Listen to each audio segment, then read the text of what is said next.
also a public school teacher in the 1960s in Chicago, and was the biographer of Grace Paley, a poet, a writer.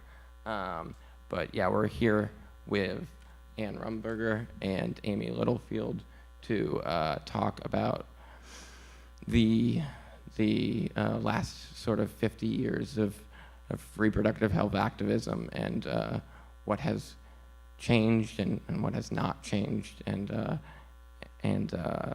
the world in the post-Dobbs landscape. Ann Rumberger is an activist with Chicago for Abortion Rights. Her writing on reproductive politics has appeared in Salvage, Lux, and Science for the People. Amy Littlefield is the nation's abortion access correspondent and a journalist who focuses on reproductive rights, healthcare, and religion. She is the author of the forthcoming book, American Crusaders, A History of the Anti-Abortion Movement Over the Last 50 Years, to be published in 2026. I'm going to leave it to the three of them. Thank you. Thank you, Dalen, and hi, Judith. I promised myself I wasn't going to fangirl too hard, which is very difficult to do because what an honor to meet one of the Janes, to meet the great poet and writer Judith Arcana. And thank you, Dalen, for putting this together. So my job is to facilitate this intergenerational conversation between Ann, who is doing activism on abortion rights today in the post-Dobbs landscape after we've lost Roe v. Wade, and Judith Arcana, who was doing this work before Roe v. Wade, when abortion was illegal almost everywhere. And we hear a lot, I often hear about history, the idea of history repeating itself when it comes to abortion rights. But I think actually when we look at the history, it hasn't ever stopped, right? There's this through line of history on abortion and on so many issues. And Judith, I wanted to start actually with a question about your work before you were a Jane, when you were a public school teacher in Chicago. And Dalen has let me know that among the materials in your vast and fascinating archive, there are compendiums of public hearings from when you were fired as a public school teacher in Chicago. And I've been thinking about that a lot because of the student protests that are going on around Gaza. Hundreds of people getting arrested this weekend. And a friend of mine said to me, the students are always right. Why have we not learned to listen to them? They were right on civil rights. They were right on Vietnam. They were right on the Iraq and Afghanistan wars. And they're right today. And I know that that was central to sort of your thinking and your approach as a teacher, which was considered very unorthodox and which lost you your job. So I wanted to start, before we get into the abortion issue, asking you about the power of young people and your work as a teacher, and that first act of insurrection that you engaged in when you demanded a public hearing after you were fired as a teacher. Okay, I'll try to do this briefly. We'll see. It is definitely true. That is to say, this is what I believe. That's what we mean when we say this is true. What I believe is that I was taught by my students. I was a high school teacher. I taught English and creative writing, and with a small set of other teachers, history teachers and a couple other departments, a humanities seminar, which was brand new that year, which I unfortunately did not get to finish. But anyway, so all that time, in the first couple years, I was just ordinary minded. I mean, I was an intelligent person. I had the proper degrees and all of that, but I really didn't know the things that I was soon going to be learning very quickly every day in the classroom. So probably by the end of my second year and the beginning of my third, I began to think about the kids in this other way and think about my relationship to them in this other way, that I was a learner there with them. And that was, of course, enormously important for all of us in room 148. This was in a township just north of Chicago, actually. But anyway, okay, so that's the sort of setting and the upshot of it, which you have already revealed, along with two other teachers who were learning the way I was learning in that same period, as were teachers all over the country. And they, in some numbers, were also getting fired. These two other people, Nancy Tripp and John Palm, who are unfortunately no longer alive,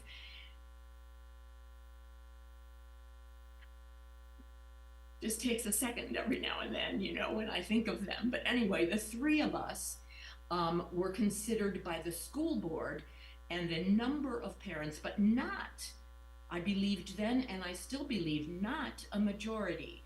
But as with so much even right now in the USA, you can't really tell necessarily who's got the bigger numbers. It's who's got the most money, who's got the most coverage, etc.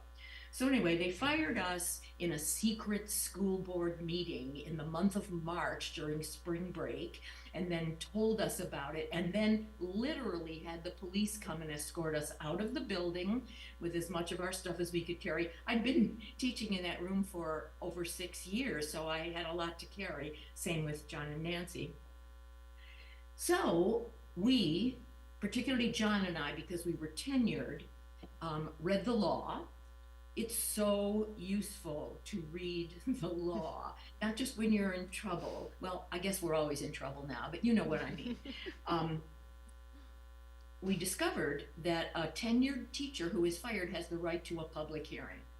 So we demanded our public hearing. We thought it would be maybe an hour, hour and a half. We would talk in the school auditorium, and that was a very tiny bit of it, but it wound up lasting for months, several nights a week in the high school auditorium, hundreds of people in the audience, mostly students, but also parents and other folks in the community. You will not be surprised to hear that at the end, because guess who were the judges? The school board that had fired us. It's an interesting way of doing the law. And they decided that they had been right to fire us, despite all those hours of people talking, answering questions, having an amazing combination of jury duty and theater and, well, many, many more things. Anyway, there we all were. So I was educated in yet another way by my students in that summer of 1970. And that was also the time when I first learned about Jane. It wasn't even called Jane then. It was just called by its real name, the Abortion Counseling Service of the Chicago Women's Liberation Union. But of course, that's much too long, so eventually it got a nickname. And we who were, not for me yet, but soon, those of us who worked as Janes just called it the service. So is that enough for right now? Yes, yeah. Thank you. How many people in the room are familiar with the Jane Collective and what Jane did? Okay, so Judith, why don't I ask you to give an overview of Jane's work briefly, you know, the little index cards you used to circulate with everyone's names on them, and tell us the story of how you first connected with the service. Okay. In that summer, I, like so many thousands, millions of women all over the world for thousands of years, discovered or believed through the latest period in history that I was pregnant. And I was very freaked out, and I called a friend who was a medical student. I thought maybe he could just do it, you know, but he said, I just got here, you know.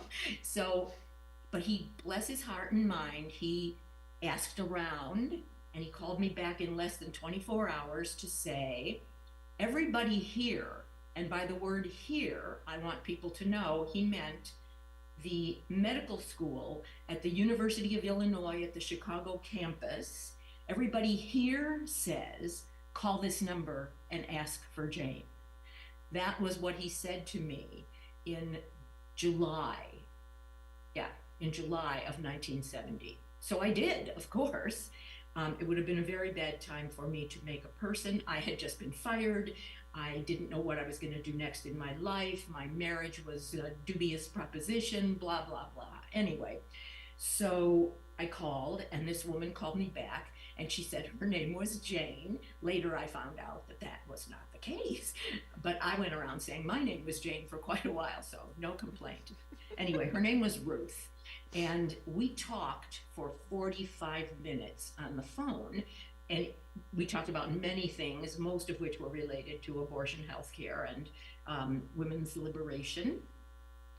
And she said, get a pregnancy test. I was like, duh, oh, okay. I was just so freaked out, you know? Well, what can I say? That's what happened. And I called her back not long after that because maybe it was the telephone conversation that did it. I began menstruating. So clearly I either wasn't pregnant or I had, through the heavy duty emotional situation, you know, going to those hearings every night and so on and so forth, plus this wonderful conversation with this woman calling herself Jane, I may have flushed it. But in any case, I was not pregnant. And in the second phone conversation, when I called her to tell her, guess what? I'm not, it's wonderful, you're wonderful, blah, blah, blah. She said, listen, this fall we're taking in new people in the service, and I think you might be interested.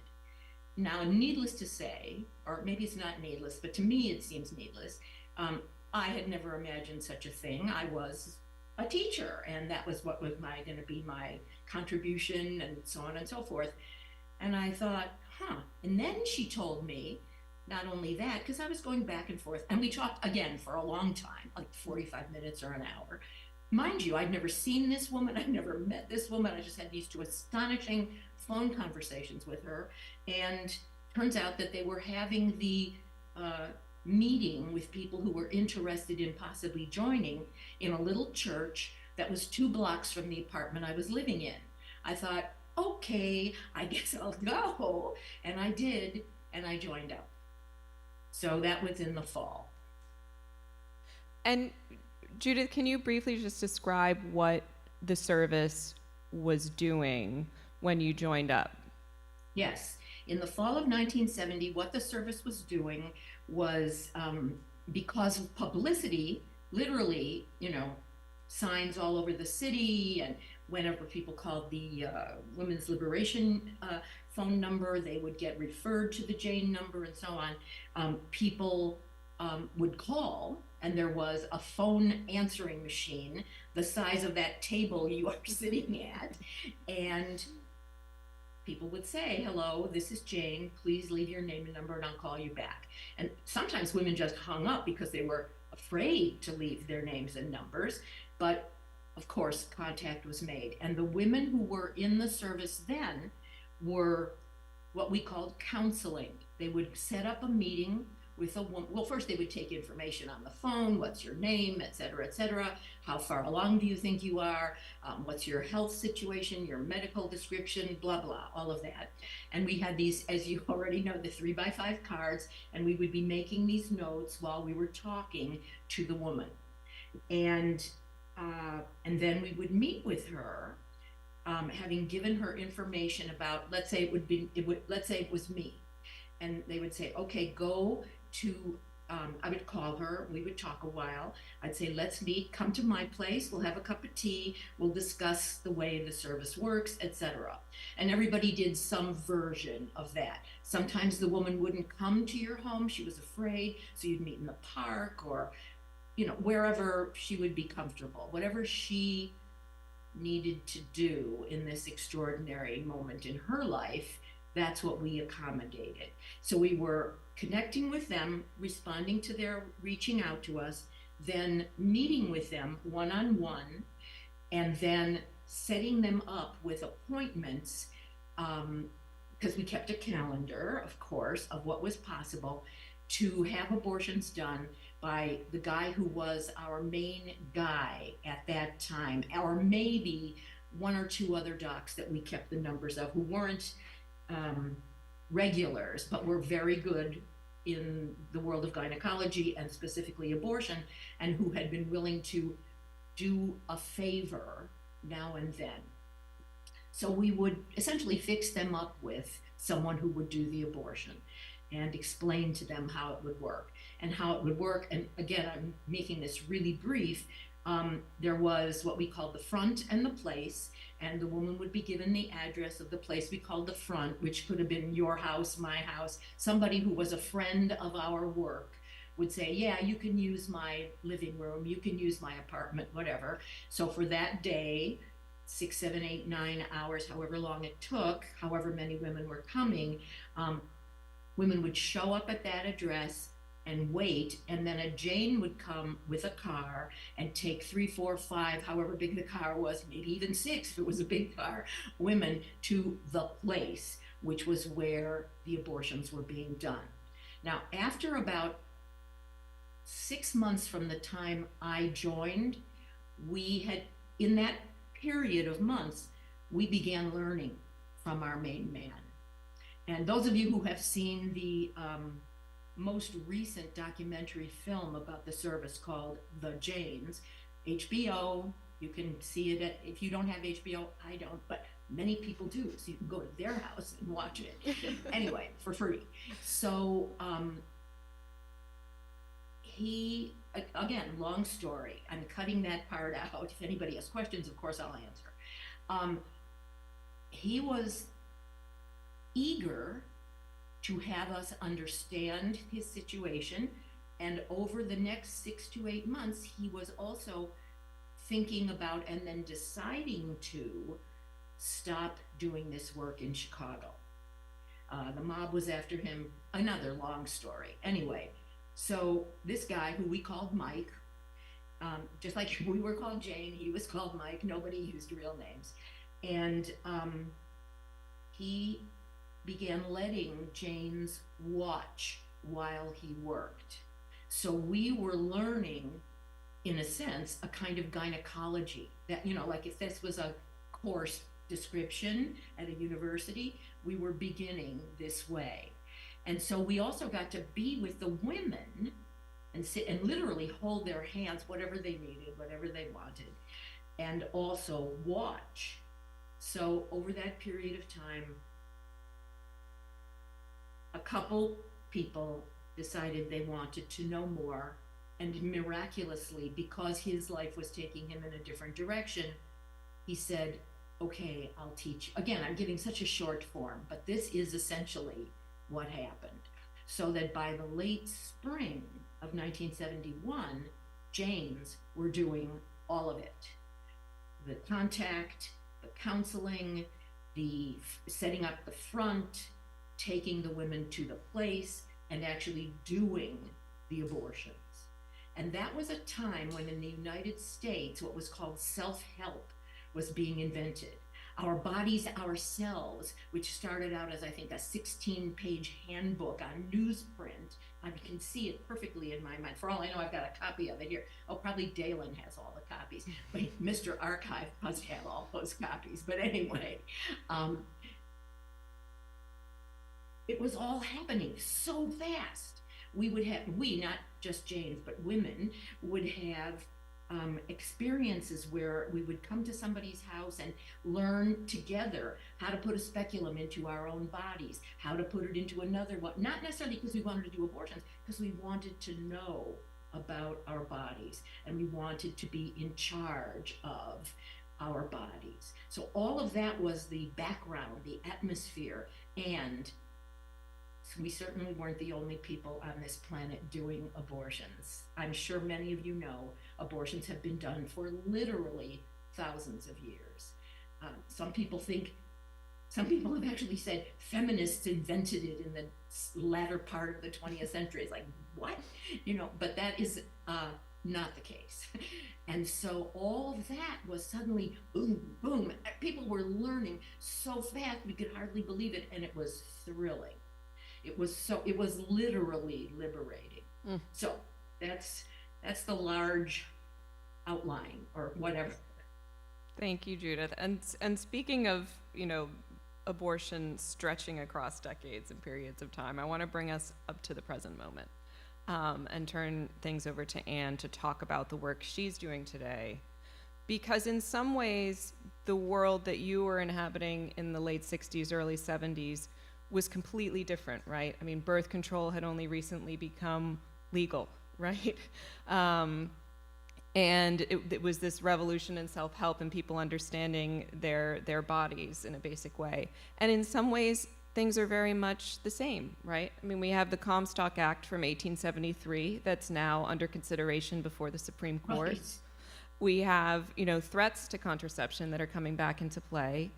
And so I want to ask Anne to talk about what brought her into the work around abortion rights, and to talk a little bit about the work she's doing now, first in New York City and now in Chicago. Sure.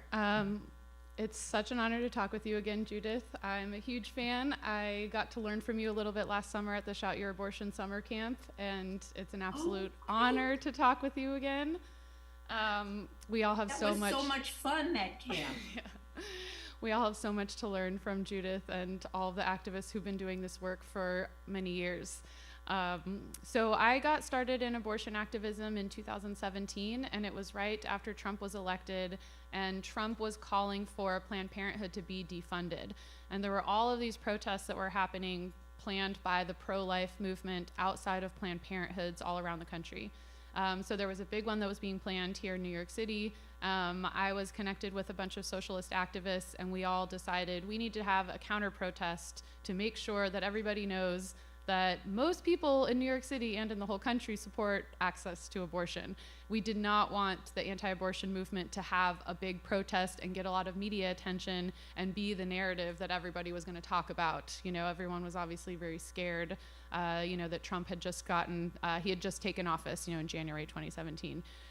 So what was controversial about this was that Planned Parenthood didn't want us to do this counter-protest. They asked us not to go. They asked us not to counter-protest. They said, why don't you do a rally in Washington Square Park instead, which, is a few blocks away.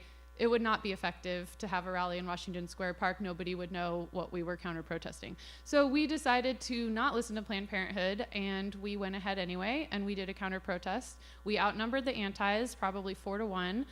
We probably had over 200 of us there supporting abortion, and they probably had maybe 40 or 50 people. We outnumbered them. We were louder than them. We had great chants. We did a moving picket on the sidewalk across the street from Planned Parenthood, and we thought it was a big success, and that was kind of all we were planning on doing. Then we realized that there were lots of anti-abortion activists in New York City, and that actually lots of patients who were going to Planned Parenthood and other independent clinics in New York were having to face harassment by these anti-abortion activists all the time.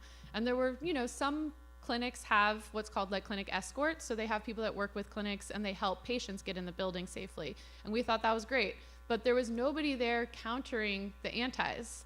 Most of the time, clinic escorts are not allowed to interact with antis, and that's, maybe for good reason. The focus has to be on patient safety. But we were not with the clinic, so we could counter the antis, and we could distract them.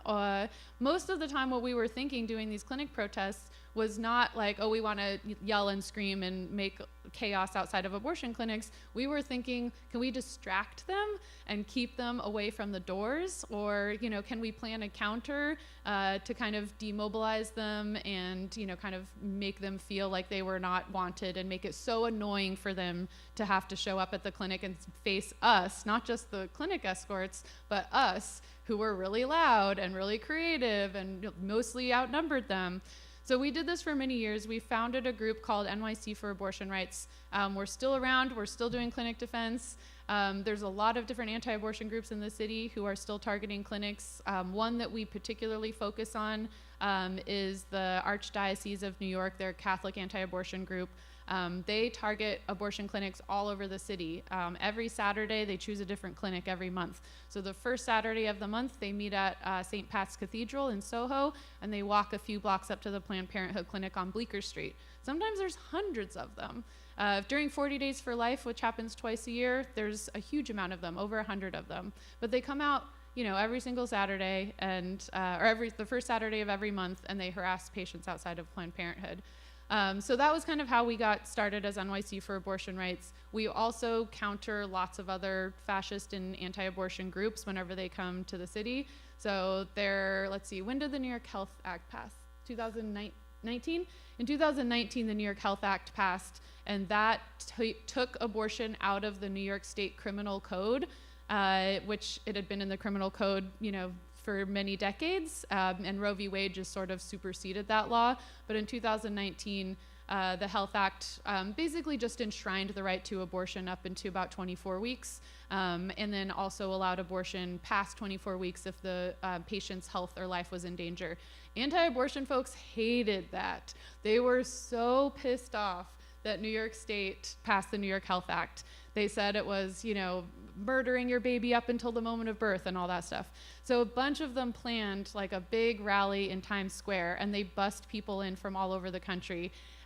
We could not outnumber them, but we did form a really big coalition of activists from a lot of other different groups, reproductive justice groups and LGBTQ rights groups, and Focus on the Family, the anti-abortion group, was there, who are awful. And so we got a bunch of different groups to join us, and we planned a counter-protest. It was in Times Square.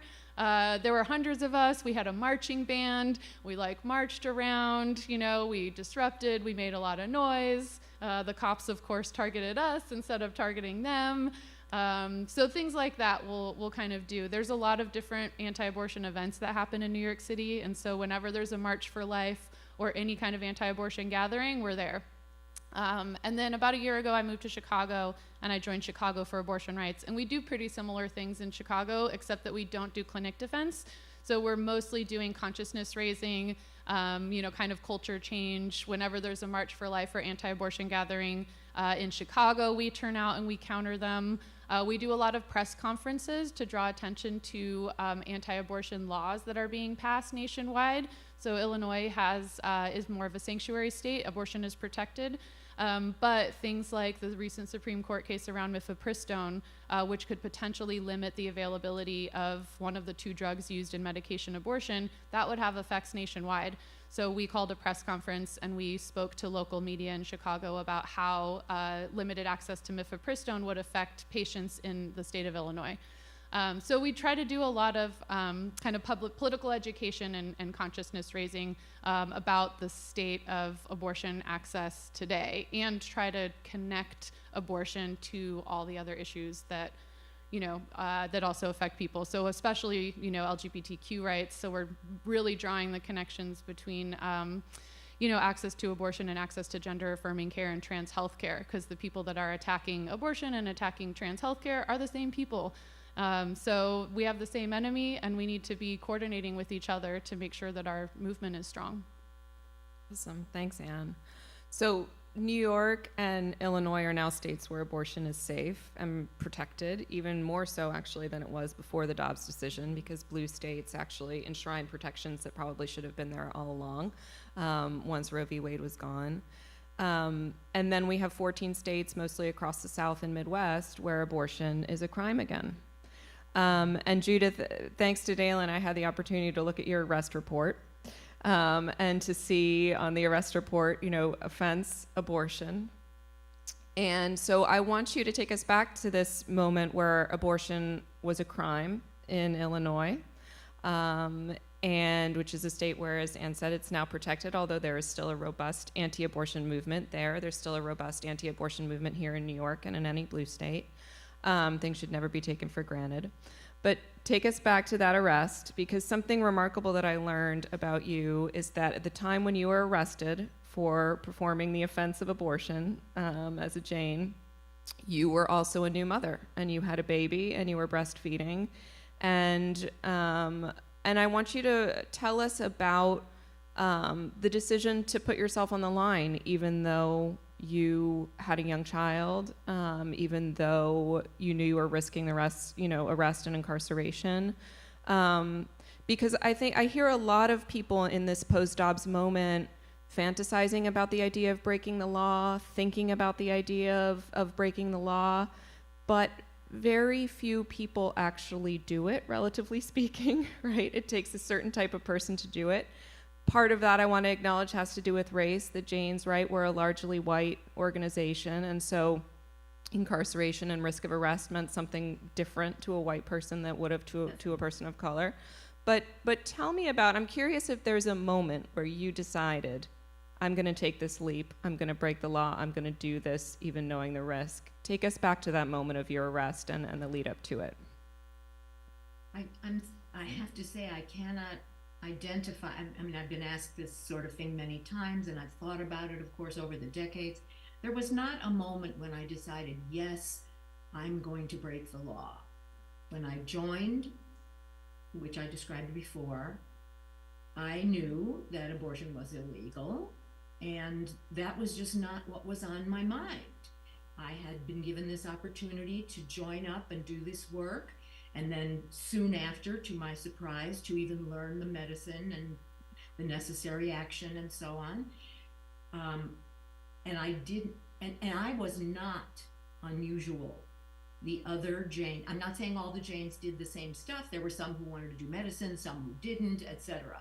But to run the service, to make this happen, to make abortions available, whether actually every single Jane was putting in speculums, whatever, we just decided to do it. And I don't mean just in the sense of, oh, it was easy, it was simple. That just wasn't what was being decided. And to this day, I can't say that I understand and I have an analysis of why these women did this. Women were doing this in many other places on this planet. Years after, footnote here, I met a woman in Italy who was part of a group that was just like the service. I mean, uncanny, just like the service. And we spoke this sort of broken English-Italian conversation. This is like 5 years later. So we were not unique. We were cool, but we were not unique. Okay, so, oh, see, now I interrupted myself. Where was I? How we... Whether there was a moment where you made the decision to Right, break the yes, law. and I don't want to talk as if my experience was the same as everyone else's, and there was like, this is what everybody thought, and that's why we joined. We were different and we were similar, of course. For me, there was not a mindset or a story I was telling myself like, oh, I have this baby now, and my husband is an attorney, and so on and so forth. I did think briefly, I remember early on, he may not want us to stay married, because I said to him, listen, we had been separated. We were separated in the summer of '70. And when we decided we were going to give it another shot, I said, listen, I got to tell you a couple things. I just joined this underground illegal abortion group. He was a little taken aback, but he really barely hesitated. That's not even an exaggeration. He said, well, okay, I guess, you know. He was unnerved. He knew that it put him in some kind of danger professionally. And then when we had a child together, and I was, as you say, you know, at that time, you know, this was like a year plus later, again, I didn't, when I was making my decisions, I didn't say, oh, but you have this baby. Oh, but you're nursing. Oh, but your husband's a lawyer. That just isn't, and again, I'm not speaking for other Janes, but I'm telling you that that is the kind of thing that I have heard over the decades other Janes say about their own decisions. It wasn't like, oh, should I do this? For reasons we will probably never know, this particular bunch of women thought, this is good work, I want to do this, if I can, I will, and we'll see what happens. Now, on the day we got busted, 7 of us were working, hence, of course, the title, The Abortion 7, because that's the way it was. We were coming after the Chicago 8, so people in Chicago automatically gave us that newspaper headline name. And being arrested is scary. Certainly in Chicago, it was pretty scary. I can't imagine that there's anywhere where it isn't, but big time scary. Even for this batch of white women. And being in the women's lockup, what a scene. Oh my God, a terrible, terrible setup. Surprise, putting women in cages, not great. And so then we, the seven of us, and certainly the women who were lucky enough not to be working that day, so we're not arrested, who, by the way, within a couple of weeks were back on the job because there was a list of women who didn't get done because of the bust. So they were really working fast and extra hours. It just went right back to work. That's a good example of what I'm talking about. Perhaps I'm making us sound like we had a deficit of IQ points, but really I'm telling you, it just didn't come to us or come from us in that way. Oh, if I do this, blah, blah, blah. It's, this is good work. I want to do it. I want to learn. I'm going to do it. And those of us who joined up, and sometimes a woman would join the service and then quit a few months later and say, this is not for me, for whatever reasons, who knows? Maybe had nothing to do with legality or even medical care. So I guess what I'm saying is I still haven't come up with a really good analysis or answer to that particular question, Amy. It was such a good thing to do. It was so useful and so important in the lives of women and girls. And we were living and working in a time when the lives of women and girls were literally front page news all the time, not just about abortion, because of the women's movement, because of what is jokingly laughed at as women's liberation. Guess what? That's what it was. So we were coming out of that socio-cultural environment, and I'm sure that has a great deal to do with it. Plus, whoever did join up and stay was of some mindset that allowed us to not believe that what is the law is what we should be doing and thinking. I'm pretty sure, I'm not speaking for other Janes, I'm speaking about all of us. I'm pretty sure that's accurate. What is the law? The law is something that some men thought up and then had the power to inflict upon an entire city, state, nation, whatever, and that is of course still true. So you have to say, well, why should I go with that if I don't have to? Sometimes you do have to. What if I had 6 kids, not just that tiny baby? What if, you know? So did I answer? Absolutely. And, so call to action for everyone here. And if the image of a, young mother getting arrested while still breastfeeding doesn't convince you that motherhood and abortion are integrally connected, right? We know the majority of people who have abortions are already mothers.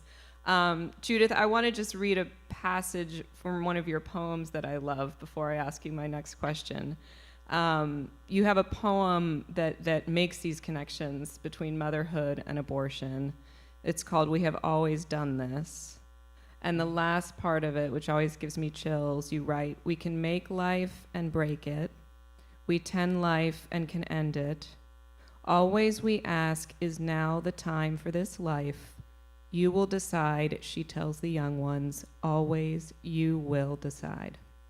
And so I want to ask you what advice you have for the young ones. What advice do you have for activists operating today? It's a different world. We have abortion medication now, which covert networks like the Janes, or in some ways different, right, are operating all over this country, all over the world, circulating medications that can safely be used to end an abortion. There's also medical providers doing this work across state lines under shield laws like the one here in New York. What advice do you have for people like Anne? And then I want to ask Anne what questions she has for you. I actually I'm serious about this. I try not to give advice, partly because things are really different now, as well as the same in some ways. And even back then, what I liked to do was say, okay, here's who we are, this is what we think, this is what we do, rather than you should do this, or you should consider doing this, or tell me what you think of us doing this. That was just not on the list of things to think about, things to do. It was like, here's the deal. This is the abortion service of the Chicago Women's Liberation Union, blah, blah, blah, Jane, Jane, Jane. And if you're into it, come on over. And I know that sounds simple-minded, but it really made things easier in some way, you know? It wasn't necessary to explain to ourselves or to the others, although obviously we did. I mean, especially when self-help came in 69, 70, 71, we, little sets of Janes, did the things with, you know, putting in the speculum, what I talked about before. So it's not like we weren't discussing it and paying attention, but honestly, simple-minded as this sounds, it was just, okay, we'll learn how to do this, then we'll do it, period, you know, pardon the expression. Just, you know, that's, hey, let's do this. And again, we were not being simple-minded. We certainly understood the ramifications. We certainly understood the possibilities. I did worry, like when we were in that cell, the 7 of us who got arrested on the day of the bust, I certainly was thinking, first of all, my breasts were just enormously engorged, and I had to milk myself into that stupid, filthy little sink in the cell. So it's not like it wasn't a presence, but that just wasn't the point. It just, the more I say this, especially in the last couple of years, I think they're going to think we were idiots, but really, and I can't speak for the other Janes, not even for the other 6 from the bust, but if you read the articles, or if you read Laura Kaplan's book, or, you know, any of the stuff that's been out, you know, I think I'm not unusual among the Janes. It's just like, you know, if someone comes up to you and says, listen, there's a problem in my family, or my kid is sick and I can't, you just act. You think and act at the same time. And you do that out of your knowledge base and whatever your personal ethics are in the world. For Janes, breaking a law was not a bad thing per se. Some laws are no good. So breaking them, well, of course, if you can get away with it, that's what you do. Why would you follow directions that you know are wrong? So, Judith, I want to ask Anne to ask you a question and kick us off into a little bit of Q&A. And I'll ask you to keep your answer to Anne brief so that we have time for questions from the audience also. Okay, sorry. I have 2 questions for you, Judith. One, I would love to hear what you think about kind of internal organizational structure of the Janes. So, like, how did you think about recruiting new members?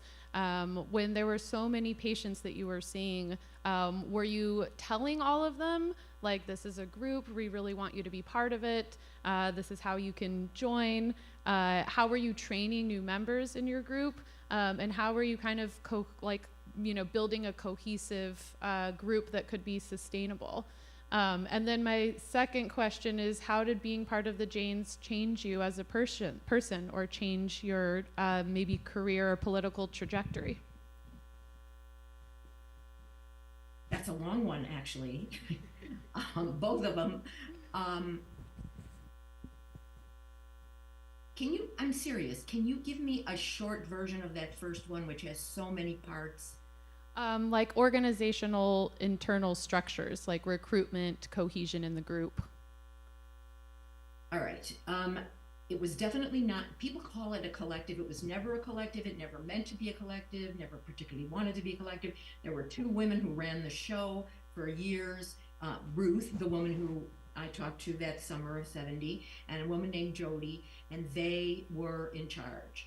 And not in a ugly, stupid way. I'm just saying, you know, in any situation where people are working, very often there are people in charge. And in our case, it was Ruth and Jody, and they were really smart and they were really good at it.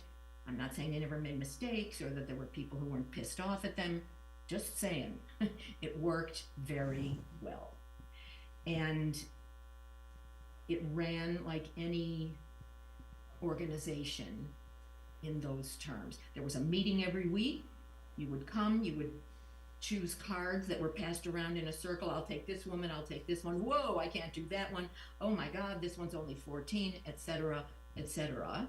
And we just, once we had a pattern that was working, that in our opinion was good for the people who came and good for us, we followed that pattern, making occasional tweaks the way you do with a pattern. Structurally, the service wasn't much different from a lot of other political organizations, some underground, some not, although being about abortion was notable back then and even now. And the second question? How did being part of the Janes change you politically and personally? Yeah, that one. That's actually a hard one. It's very hard to say, I think, for anyone to say how X made me be this.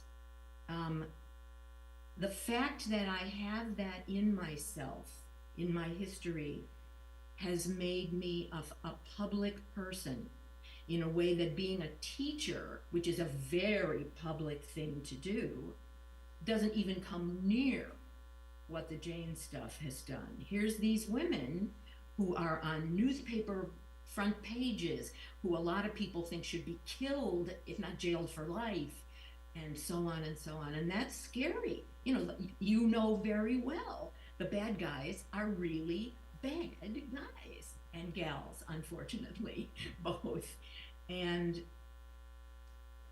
But does that mean that you don't do what you think you're supposed to do? No, that's one of the things I learned.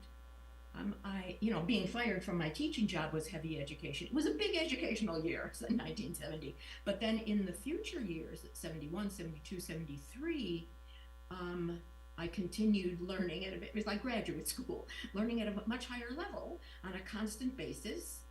And I think probably has affected me in ways I don't even understand, but I do know that this happening, it's like, what if I had been a man and drafted in World War II? I would never be the same after serving my time in that war. It's like that. Well, I never thought of that analogy before. I like it. Thank you. I think we have time for a couple of questions from the audience.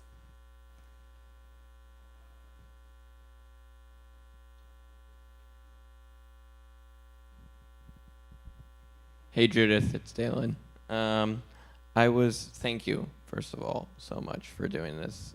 This has been really great. But I was wondering if you could talk to us a little bit more about your experiences as, and you did talk about it, but if you could elaborate more on your experiences and the experiences. I can't hear very well, Dalen. I'm sorry, I'll speak up. I'm getting closer to the mic now. If you can talk a little bit more about your experiences as a young mother, and if there were other young mothers, and what it was like being pregnant, because I know that you were, you took very little time off of your work for the service during, your pregnancy and when you were a young mother. Thank you. Well, although I didn't plan it with these things in mind, I didn't plan it, period. Being visibly pregnant while Janing was also deep and serious for the women I encountered, Janes and the women who came to us, and for me. And I didn't, once again, it's not like I sat down and said to myself, okay, now I'm pregnant. Should I stay? Should I go? I just kept doing the work I wanted to be doing for as long as I could. In the last few weeks, I thought, you know what, I'm going to take some time off here. I was huge and heavy, and some of you have had this experience. All of you know about it, even if you haven't done it personally. And so I did stop, I think, well, certainly in the 9th month, I was no longer Jami. But anyway, I tell you though, I may have actually told Dalen, you may know this story, but anyway, there was, as there often were, a young girl on a particular day. Very young people, surprise, surprise to people who don't know this happens, who was a young girl, I think she was 14 maybe. She was pregnant and she was there for an abortion, and she did not want the abortion. Her parents were making her have the abortion. It was very heavy, and for, in circumstance, I don't even remember whose house we were at, but anyway, we were sitting on a couch and talking, and I was trying to be useful, helpful, etc. And I don't remember what we were saying, but suddenly, this is the part I remember, suddenly she threw her arms around my pregnant belly. And she said stuff about how, if I were writing this, I would do a better job of it. But anyway, she said stuff about how you're going to be such a good mother because you think about the blah, blah, blah, that kind of stuff. And even though I don't remember the exact words, as you can see, I remember that moment because it was unusual, and because it was so completely genuine. This child was frightened. She didn't want to not have that baby, but on the other hand, she didn't want to have an abortion. She didn't, and she was in conflict with her parents, et cetera, et cetera, et cetera. So that is the most notable experience that I had as a pregnant Jane, and a visibly pregnant Jane, with that girl. And others, of course, commented, oh, here's a funny one to lighten up the situation. A woman said to me, she looked at me and she said, they let you be pregnant here? And by here, she meant, at the front where the Janes were greeting people who were coming for their abortion. I said, yes, we do let ourselves be pregnant if we, there was another pregnant Jane. She actually stopped working after she started showing, as we say in the pregnancy biz. But we were pregnant at right around the same time. We had our babies within a few weeks of each other. Wow. Unless we have one more quick question from the audience. Last question. Final question. Okay.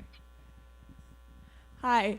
I wanted to ask how you think you can get involved in activism and advocate work and educating yourself and all of that, and still preserve your sense of sanity and take care of yourself throughout all of that work.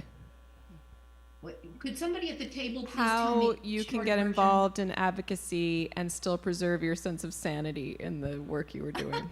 Oh, that. Well, I don't know that I have, actually. It is literally maddening to be in a socio-political structure that is destructive and not designed for human goodness and wellness. That's reality. So, I can't say that goes away, but we must have comrades. Hence the term sisterhood and how popular it got in the middle of that century and has continued to be used, although some people are now sarcastic about it. I think it was major business. For instance, Janes, we didn't all like each other. We weren't all friends, but we were doing this work together, and so we could respect each other and behave and speak with respect, even if we weren't going to get together and hang out afterward. I mean, some of us did, obviously. You join a group, some people become your friends, some people don't. So I hope that doesn't sound flippant. I'm really serious. You know what I mean? I completely agree with you, Judith. I think having comrades changes everything, and the work is never ending, and it's going to burn you out, and you're going to be exhausted and really frustrated and really mad a lot of the time. but doing it with comrades and building those political relationships is very inspiring, and it really does shape you as a person and teach you to be extremely confident and to realize that actually we can win. Like, we can actually win. Not every time, but a lot of times we can win and change things. Sometimes. Yes, thank you, exactly. That's a great positive note, an inspiring note to end on. Thank you, Judith Arcana and Ann Rumberger. Thank you, Judith. Thank you, Judith. Thank you, Ann. Thank you, Amy. This is amazing. Thank you to the audience. And this will be archived on the Printed Matter website, I believe. And Fugitive Materials is in the fair up on the second floor at booth C13 if you want to stop by and talk more. Thank you. Jordan? Hi, Jimi. Nice to meet you.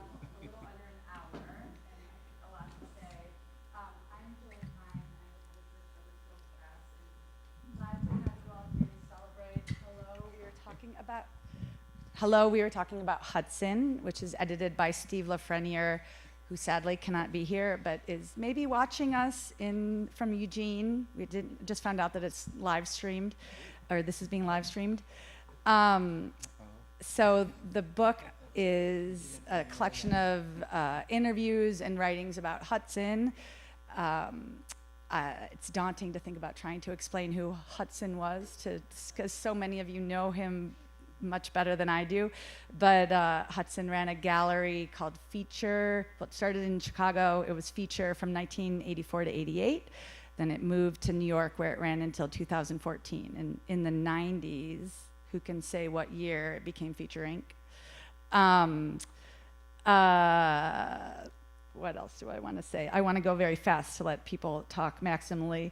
I just wanted to say that my interest in the book stemmed from, I moved to New York from Michigan right after I graduated from college in 1998. And right before I came here, I saw an article somewhere that had Feature in it, and it seemed cool, and I wrote to Hudson and asked if I could work for him, and he wrote back and said no, but it was really nice that he wrote me a handwritten, kind letter, and then we had a number of just other experiences where he was very kind to me when, he didn't have to be over the years.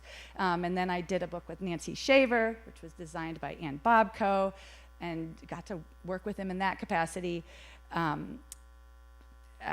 He passed away in 2014. In 2016, I heard either from Ann or Nancy that Steve Lafreniere was working on a book about Hudson, and so I got his number and I called him and said I would like to do this book, and we had a very nice conversation. I didn't hear from him. So over the year, I touched base with him, and finally in 2023, about a year ago, he got in touch and was, we had a really good conversation, and then that's when we started working on it. So he worked on it for 10 years. This is the anniversary of Hudson, 10-year anniversary of Hudson's death, and so then I got to be involved in the process for the last year. And I'm not going to do big bios so that we can get going, but I want to say, glad to have this amazing panel. It's Darinka Novitovic Chase, Nancy Shaver, David Shaw, Jimi Dams, and Jordan Stein is moderating this panel. Jordan is the author of Riptails, which is a great book that I published a couple years ago, and a very curious person, so I knew he would be a good leader for this panel. So I will turn it over. All right. Thanks, Julia. Thanks, everybody, for being here. I feel very, very lucky to be here. I never met Hudson, although I live in San Francisco, and I'm very close with an artist called Vincent Fecteau, who showed with Hudson for many years, and I've been hearing stories about Hudson for as long as I've been interested in art. And in fact, through a number of Chicago artists I know, I reached out to Steve a couple of years ago, who edited this book, and I said, Steve, have I got an idea for a book? It's a collection of oral histories with all of these amazing artists who worked with Hudson, and it will spread the good word about Feature. And he basically said, well, I got good news and I got bad news. And he said, it's a great idea, and I'm almost done. And so I was thrilled, and I just tried to stay as close to the project as possible, and became a sort of friend or advisor as best I could be. And I'm genuinely curious about Hudson and these artists and folks who worked with him. The book is very, very wonderful and very, very readable, and really timely, because the art world that Hudson occupied is not the art world of today, and he hasn't been gone for very long. He's a man of many, many contradictions. There's so much to talk about. There's too much to talk about. But I thought that we could start by maybe working sort of chronologically. Darinka, maybe it seems like you get a mic. Hello. Knew Hudson from the Chicago days, from early days. Yes. Can you just talk about how you came to know him and what your first impressions were? Yes. Well, I'm really happy to be here and talk about Hudson. And you know, when I showed with Hudson, when I met him, it was pre-internet, so I had to dig around my memory boxes to remind myself of some of the things. But I was reminiscing with Steve, and we kind of saw him at the same time. It was 1982. There was a show in Milwaukee at a museum of new figuration in art. So it was a lot of people from New York, and then some of our friends from Chicago were in it. So we all went up there, a gang of us, and we both noticed this guy who was like, and Steve was like, this is hot, you know, and there was a guy who was wearing white pants and a scarf, and I can't remember what else, cool hair, and then he just was going to each painting one by one and staring at it and spending like 5 minutes in front of it, and we thought, God, there's some cool guys in Milwaukee, but we didn't know that he lived in New York, that he had just come up too, because we hadn't met yet. But anyway, when we went back to Chicago, we did meet, and he was at Randolph Street Gallery, but he also was a visual artist, so we were in some exhibitions together, and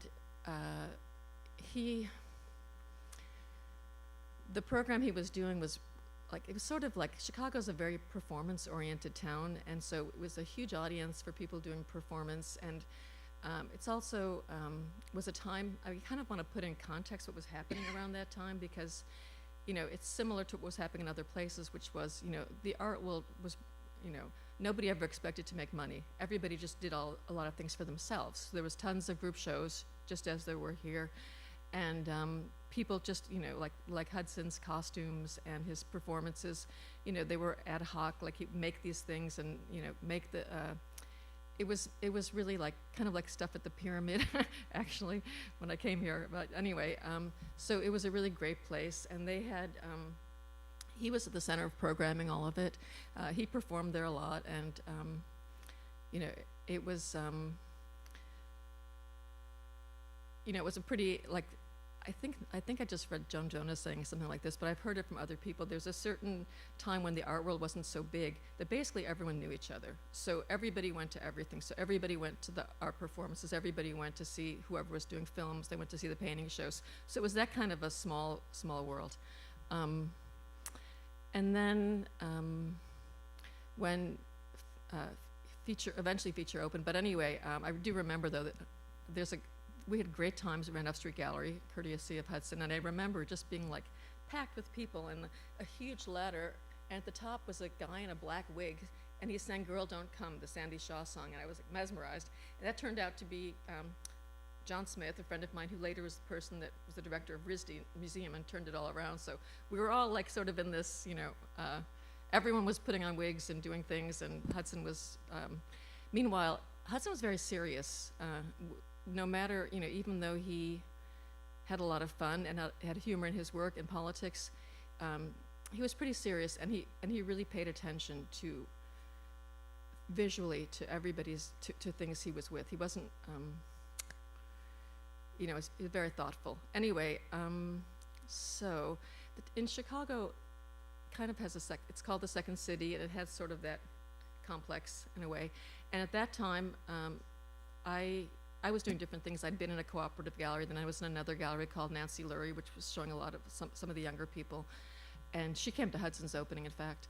But, you know, the temperature of the art world, it was more like, in Chicago, was, you know, they were still like kind of leftover Chicago imagist and a certain aesthetic that was really Chicago. And I think with Hudson, you know,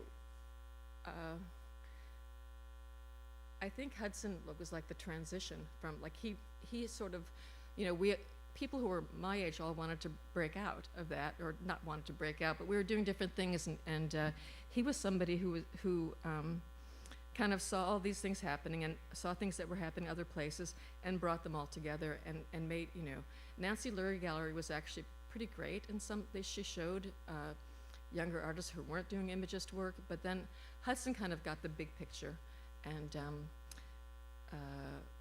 so then when he opened the gallery, it was like just a relief, because like all these things that people had been looking at and thinking about and talking about that weren't just Chicago oriented were there, and it was it was the other thing am I talking too long?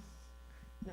Okay. The other thing I want to say real quick is that it was a the art world is broke. It never had money at that point. So there was a huge change in general, because when Hudson opened the gallery, it was in this building, like an industrial building in the back of it, and there was lots of artist shows that they put on, and it was not.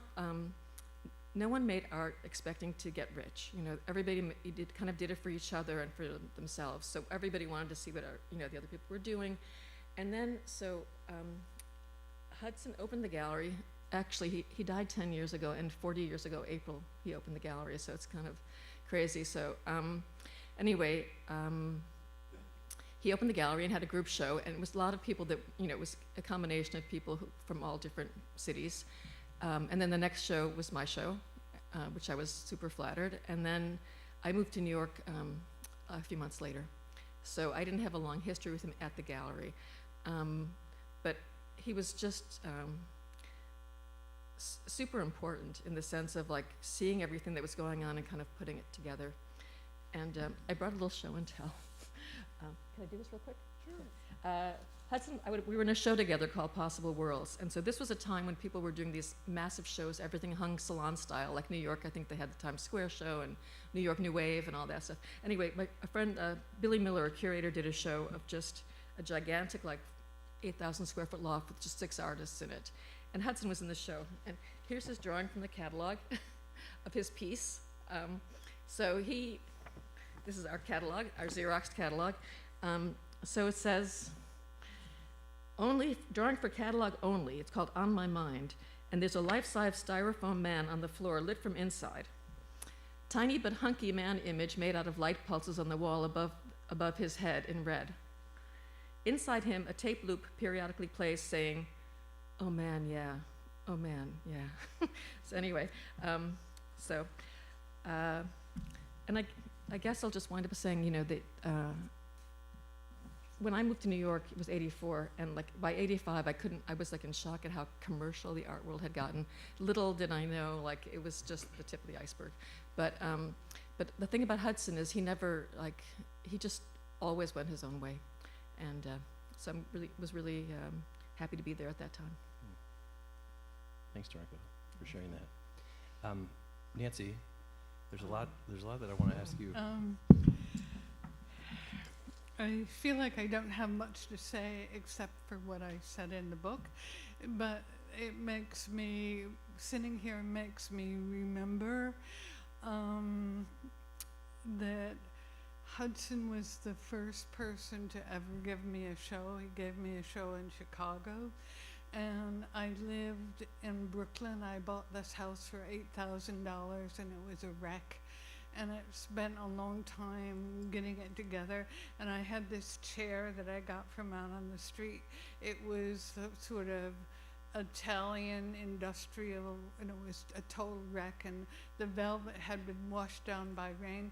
And it became sort of, let's see, if a person would sit in it, it was interesting to me if they would or if they wouldn't.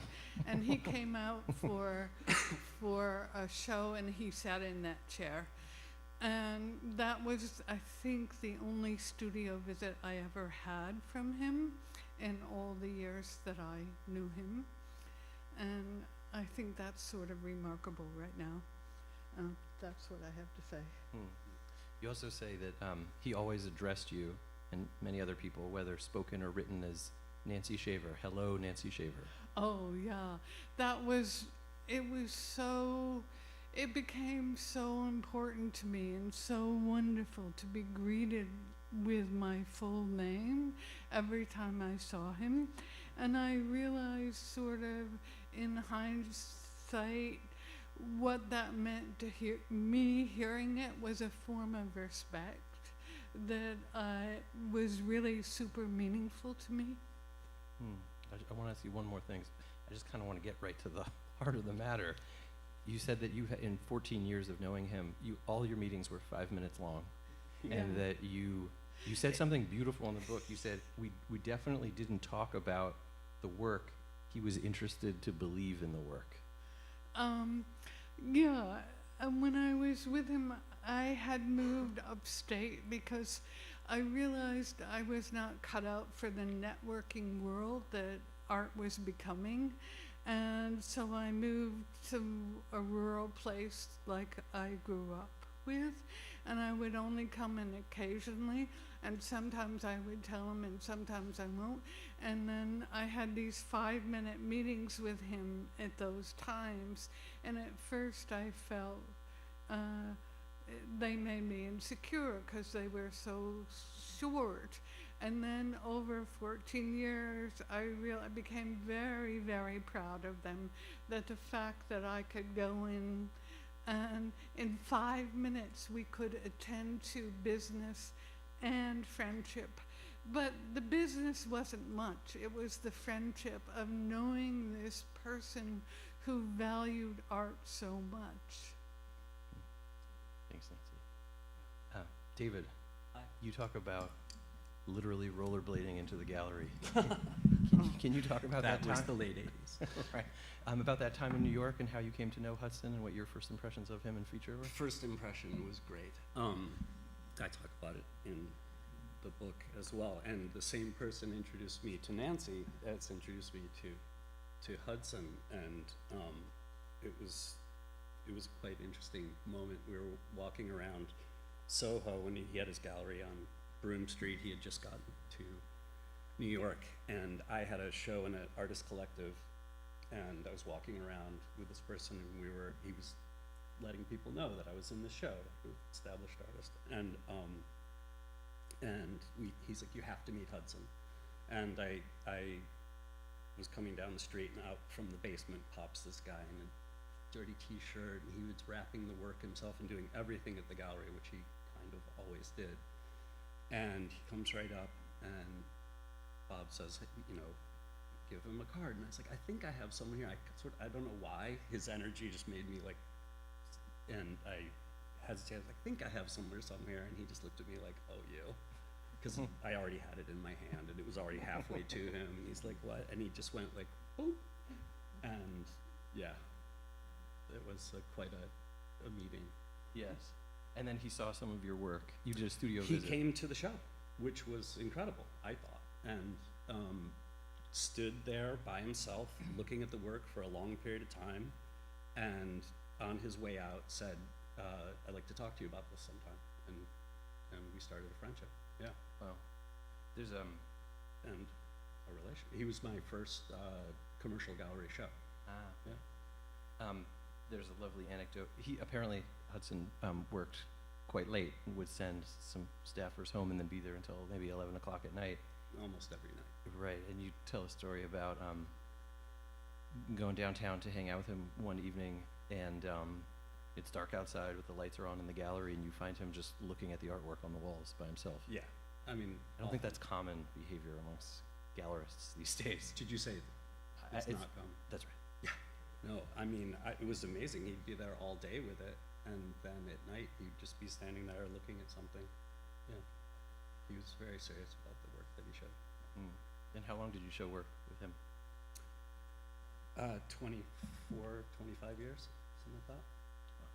Whenever Godhead was, which is my first commercial show, amazing exhibition. I met many of the creatures here, there, Lisa Beck, Penders, a bunch of people in that show, and then I was Judy Lynn and I were his last exhibition in 2014. Jimi, you were not in New York. You were in Europe.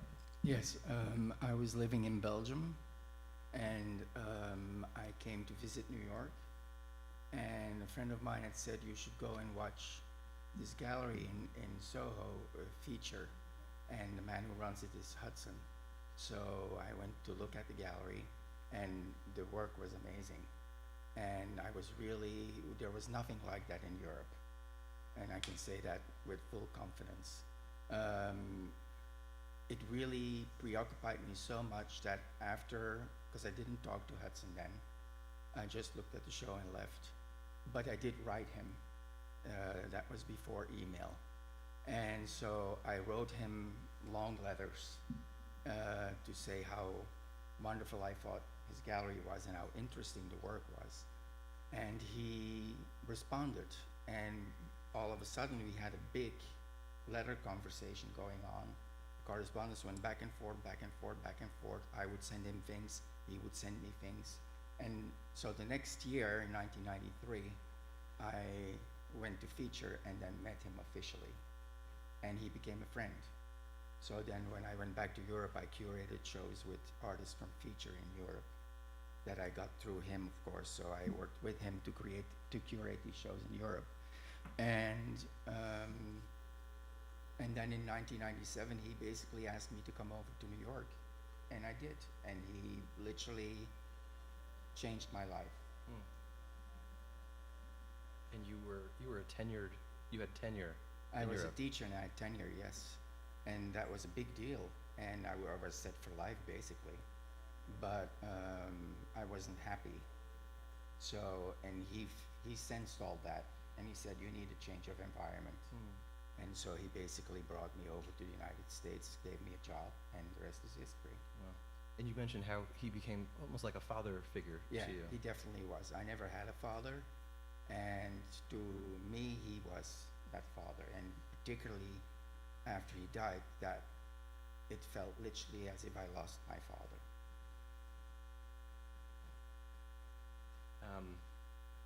It seemed like he encouraged artists to follow their noses, the featured creatures, and on more than one occasion, to certainly more than one artist, seems to almost say it as a kind of compliment that, you know, your work is not going to be understood for maybe 20 years, 30 years. Let's do a show, and let's do the next show, and let's do the next show. For those of you who, you know, knew Hudson and worked with him for years and years, I wonder if you could talk about his sense of time and audience and what people were ready for and why he was motivated to show work that would connect with some but not all people, this sort of thing. And any of you can take it. Well, I think I had a show that I called Retail. I think it was in 2008. I'm not really sure. And I went to New York to see it, and Hudson was there, and he said someone had come in. I think it was a collector or a dealer or somebody, and they were very excited about the work, but when they found out I was in my 50s, they were not interested in it because I was old. And I went out and I cried in the lot, you know. But it was just so, I don't know, he was so real and so much cared about what the work was, not what the world seemed like. And I never spoke to him about why he liked my work. I don't know why, if he did. I guess he did. But He did. it was such an unusual circumstance that I felt so safe. That's a great word, safe. Yeah. He really made it, like, once he decided that he was interested in your work, you knew that you had his full support. And it was this strange combination of like full support and complete hands-off. A number of people in the book talk about installing and how he would be like, "That's great, go ahead, install." And he wouldn't give his advice or anything about what you would show or how you would install it. he would just give you free rein, and you'd have to ask him if you wanted to know. And usually he'd just say, "I trust you." So it was like this amazing feeling. Well, there was another show, and I sort of wanted to put, it was the first time I had done big work, and I wanted to put it right, like in front of the door on the aisleway, because I really liked the sense of looking at the work and then looking at the cars outside the gallery. And he said, "No, you can't do that. You've got to move it." So I had to move it. That was the only direction I ever got. Wow. I had to move it in so people could come into the gallery, because they 25th wouldn't Street. necessarily appreciate what I appreciated. And he was legendary for many reasons, but one because he sat his desk was right in the gallery, and maybe some other folks who were working with him or for feature would not be right in the gallery, would be in the back. So there's the dealer owner who's right there, and he many contradictions at play. So he's both really available, but also not shy to tell people that now is not a good time to talk. You should come back next Wednesday, or whatever it was. Can you talk a little bit, Jimmy, about what it was like to within the workplace? Well, I started working in Green Street when the gallery was in Green Street, and Jim Peterson, who worked for a very long time with Hudson and who was very important to feature. That is what I witnessed. He was the first person you would see when you entered the gallery, and Hudson was sitting right behind him.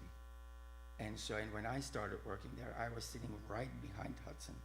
So it was a nice lineup of people.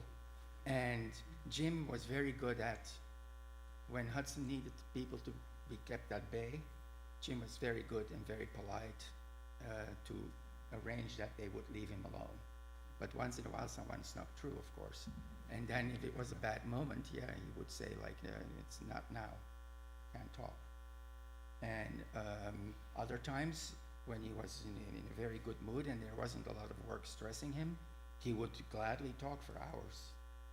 It depended on the time and the mood. Right. He was clearly busy. He was writing Julia saying, "Sorry, I can't give you a job." He also responded to every artist who brought in slides over the years with a note. Yes. Can you speak a little bit about that process, or why you suspect that was so important to him? Any of you? I think he considered if somebody took the time to make this work and present it to him, he would take the time to respond. Now, what he wrote wasn't always what somebody wanted to hear, but it also was very considered and very, a thoughtful, actual response to what he was looking at. I didn't work at the gallery, so, I did witness him going through slides at times, but. Well, there was a moment when an artist who I still know, and he really wanted to be represented by feature, and he sent him slides, and he got a nice note back, and it just said, "You need to push more buttons."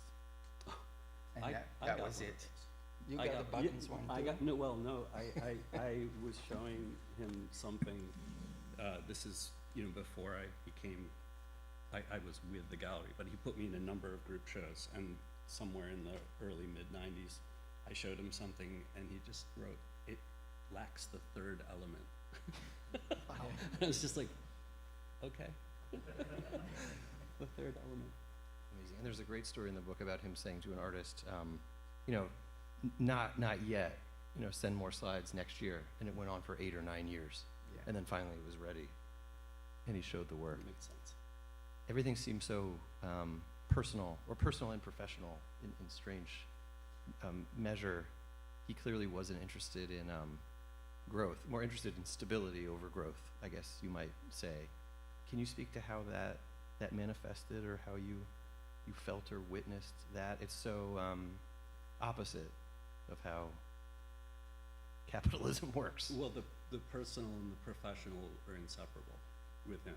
His professional take was his personal viewpoint, so they're not separate. He didn't care about the money in the art world. He had you know, he was a commercial gallery and he had to make concessions in that way, but that wasn't why he chose to show someone, ever. I don't know what else to say about that. Darinka, did you have a sense, even in those earliest days, of what the gallery might look like or feel like, or what the most important values were to him? Well, it was brand new when I showed there, but a lot of the things people are saying I can identify with, because I remember at my opening, I think I had 7 large paintings in the show. The thing that I remember was that after the show, we went around, and Hudson wanted to do this and went around in front of each work, and he talked about them, like, for 5 or 10 minutes, you know, and it was remarkable. I've never had that experience with any other, any other gallerist, or even with, many artists. And what people said about feeling safe, like, he wasn't so verbal all the time in terms of what he thought, like you were saying that you had those short conversations, but there was a definite connection and a feeling that, like, you were supported by him. And then it's funny, I run into him in New York sometimes, but like at some obscure uptown gallery where it was a show that we were both like, looking at some other artists. I think once was not that obscure, but it was, I think, Charles Birchfield. And like we bumped into each other because we were both like staring at the artwork. And then we just said, hey, and we kept doing our thing. But I mean, he was somebody who I always felt super comfortable with, because like when you said once he supported you, you felt his, I know that at the time, though, I did feel like what you were saying, that I thought that it was a really, to us in Chicago, it was a really big deal that he opened, and it was really like it felt like a new phase, and he was an artist himself, so that's something you have to always, like, he was very aware of everything, presentation and visual, but the fact that he was an artist and he had that vision to see, like, what he wanted to put together was another way of being an artist, maybe. But yeah, it was, even though it was at a time of a lot of alternative spaces, and it was a big deal that he made a commercial gallery with these artists. So. It was always the art that was the most important thing. I mean, even over the artist, he loved artists, he loved the people that made the work, but it was the work that he was interested in. I think it was Charlie Ray in the book talking about how he wasn't friends with Hudson, but they had these incredible conversations about art. And the thing he liked the most is that he could take an idea and turn it inside out, and that is absolutely true. He could talk for hours about the work and what it meant, how it functioned, What do you think united feature artists aside from Hudson? What was he? Tough one. Yeah. What was he interested in? I mean, there's someone in the book says it had to be rigorous and strange, both rigorous and strange. To a certain Sounds extent, right. yeah. Maybe all artists are outsiders in some way. The feature creatures are a certain breed, let's say. He liked the handedness. The He liked handedness. like somebody was actually working on the thing. Rigorous thought, as open as that can be. I mean, there's a lot of ways to interpret that. So. Right. What do you think, Jimmy? I don't quite know how to answer. I mean, David said it and Darinka said it. There's nothing more I can add, basically. I have an anecdote. So one of the first shows that I was doing with him, it actually involved multiple galleries, and I went out to dinner with him to talk about it, and I was being very serious, and I was describing why I wanted to do it this way and what it was about, and he was listening to me, and we were eating, he was listening to me, and all of a sudden he just opened his mouth and stuck his tongue out with this big wad of food on it, and he's just like, words, no. Like, no, you already have my support. Words, no. He didn't say that. Right. Yeah. packing artwork was something that was really important to Hudson. And there was something known as Hudson packing. Yeah. So, Jim? Yes. Hudson was notorious for the way art was being packed. And everyone who worked at Feature that had that task, they were all meticulous in it because he was very strict about it. And there was one time when I curated a show in Rotterdam at the Gallery Cocky Snoei with artists from Feature, and the art was being sent to the gallery. And this really big box came into the gallery, and I was thinking, like, what would that be? And the dealer started opening the box, and she said, "This is the B. Words piece." And I said, I looked in the box and I said, "Yes, indeed, that's the B. Words piece." And she said, why is it in this big box? And because it was like basically a tree-like sculpture, and which you could take apart, but the tree was like standing in the box, and the plastic bags that hang over the iron poles that are sticking out, they were all packed in bubble wrap. And so, and she was totally dumbfounded that plastic bags were being packed in bubble wrap, and that made that box so big. And so, and I said, that's the way Hudson packs things. He has respect for the artwork, and that's how he sees that. And she says, I have respect for the artwork, but this is insane.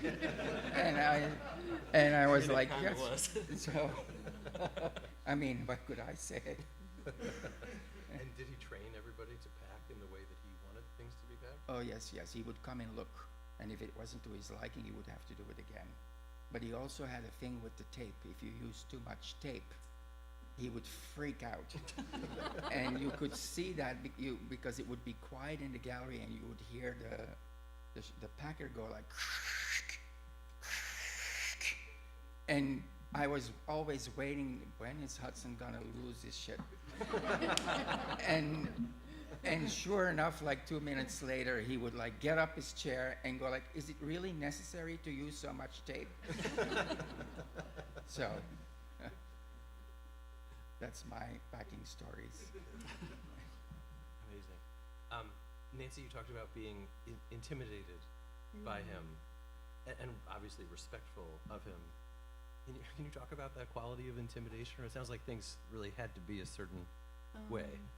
I think it was his combination of formality and the fact that he was so mysterious. Those two things made him very intimidating to me, I think. Those two qualities, which were pretty inseparable. Was he very unpredictable? I don't think so, or not in my experience. But I would go in and automatically say, "How are you, Hudson?" Just because that's what one does. Hi, how are you? And then he would give me a very truthful reply, which was always sort of astounding to me.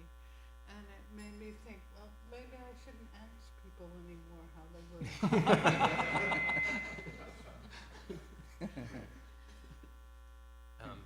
There's something I'm curious about before we open it up to questions. Kay Rosen tells a story in the book about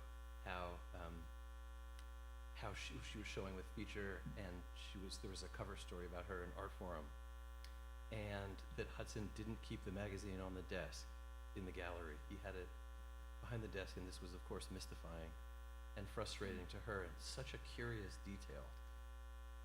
Do any of you have anything to say about that, or not necessarily to solve the puzzle, but just to... Well, when Julia published book Henry at Home that he had come out, when it came out, Julia said he hated the typography of the essay in that book. And I have a sense that he as well didn't give it out because he hated the typography in that book. What do you think? goes along, him not putting the art form, wait, what was it, the K wrote something, Yeah. in art form review out, it goes along with his being interested in the art, not the artist, and that whole career of, or, you know, careerist, or, you know, which didn't always serve him. And I could see why Kate would be very frustrated. But it wasn't what his focus was, and so he didn't like to lead with that. Jim? Every article that appeared in the press would always go in the artist's press file. So, and if anyone were to come and ask something about like Kay Rosen, they would get the press package and that article would be in there. He just didn't display it. And I don't think he knew a certain gallerist in Paris, but there was a gallery in Paris, no longer exists.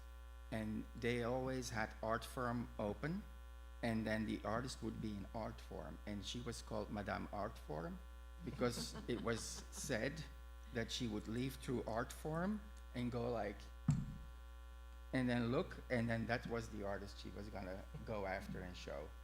So knowing that, putting that in your mind, and then Hudson not displaying the art form, I think it makes total sense that he didn't. I'm going to turn it over to you in just 1 minute, so think of your questions. But a number of artists who Hudson showed went on to have major commercial careers, and they left the gallery. There's only so much that Hudson was willing or able to do, wanted to do. How do you think that that he felt about negotiating those relationships and ideas of big careers and money and all the things that go along with that, art fairs?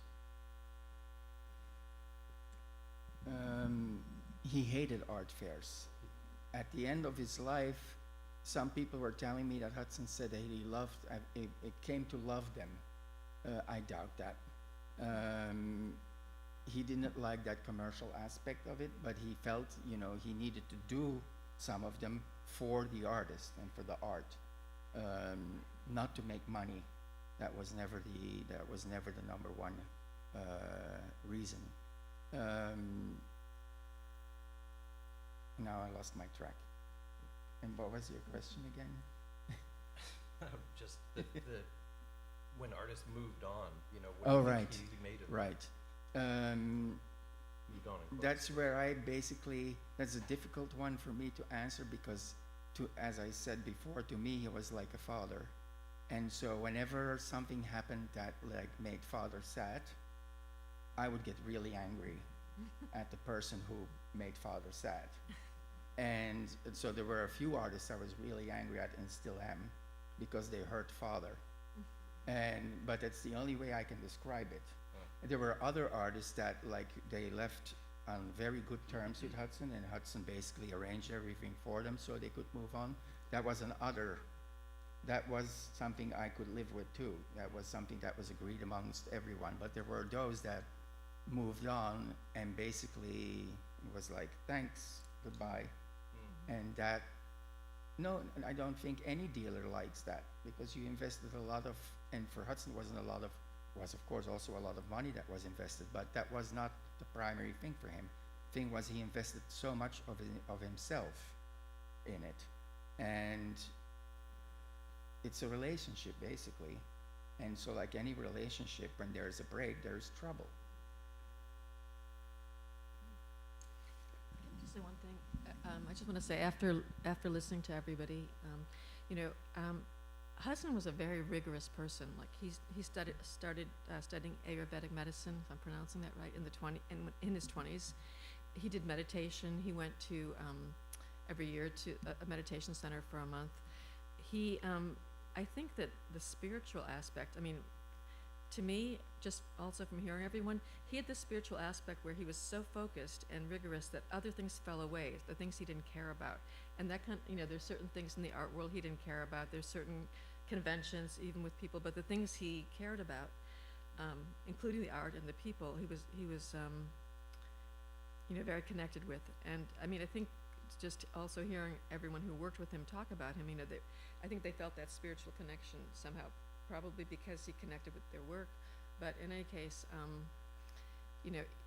he was definitely a very serious, very focused person.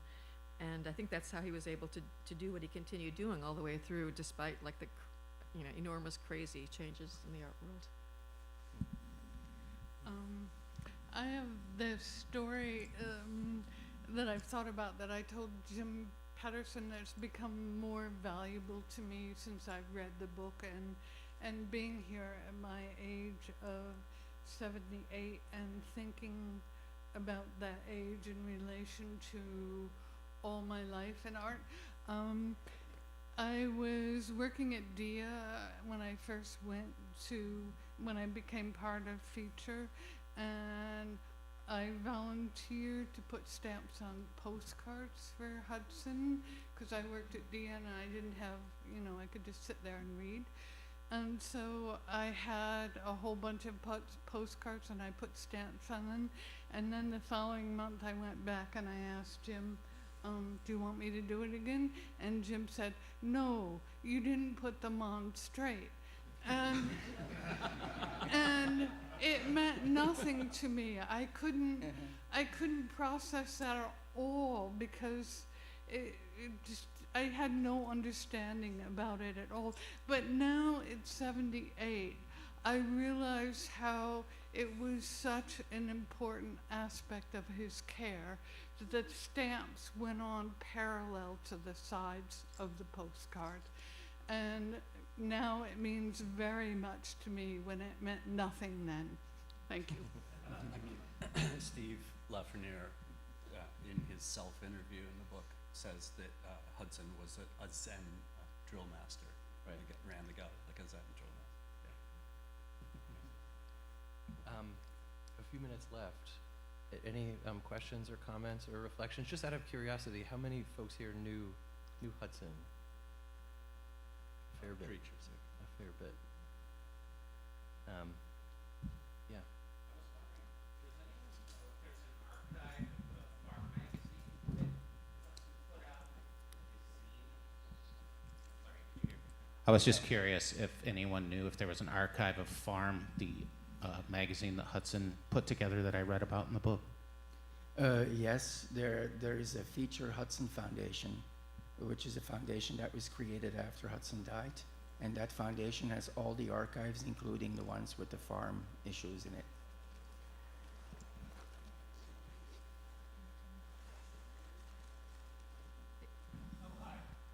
Hi. I was pretty close to Hudson in the late 70s, early 80s. He lived in Cincinnati. He lived in a storefront on Court Street. It was a shop that was called Buzztone Outlet. It was sort of neo-primitive art, and he lived in back. And I was 17 years old and used to drive down from the suburbs to the store and hang out with him all day. And he was a fantastic influence on me. The term groomer gets a bad name. I needed grooming. And he had a really uncompromising and, as Darinka said, rigorous view towards his life and towards everything about him. And it was like, before Marie Kondo, he understood that like you define your world by what you put into it and what you take out of it. And he taught me a lot. Like he painted a mural in my apartment, like a wall-sized mural that went up into the ceiling. That was kind of like sort of Mary Mecco punk rock, kind of microscopic bacteria stuff. I didn't get my security back. And I was pretty close to him like when he was in Cincinnati, and his personality was forged by the chilly reception he got in Cincinnati. He had, one of his performances was shut down by the police before Mapplethorpe as being obscene because boys were dancing in their underwear, and Cincinnati was a mean Republican town and they didn't want that. And that same year, his performance at Poodle Theater, when Cincinnati Magazine released Best and Worst of Cincinnati, they voted the worst performance was Poodle Theater by Hudson at Buzztone Outlet, and the best performance was The Nutcracker by the Cincinnati Ballet. And then a month later, they reported that after they printed that, Hudson sent the writer a box of Preparation H to help loosen up his rectal cavity. And they loved printing that so much. And so I just loved how he really knew exactly where the parameters are of who he was and what he was. I went to all of his art shows. There was something called Cincinnati Artist Group Effort, CAGE, and it was his little gallery. And one of the shows I remember was called Sure It's Art, but It Doesn't Match the Sofa, which was all like sort of difficult art. Anyway, I was a huge fan of his. I loved hearing people talk about him. I loved how courageous he was. He kind of helped give me courage to move out of Cincinnati, and that's all.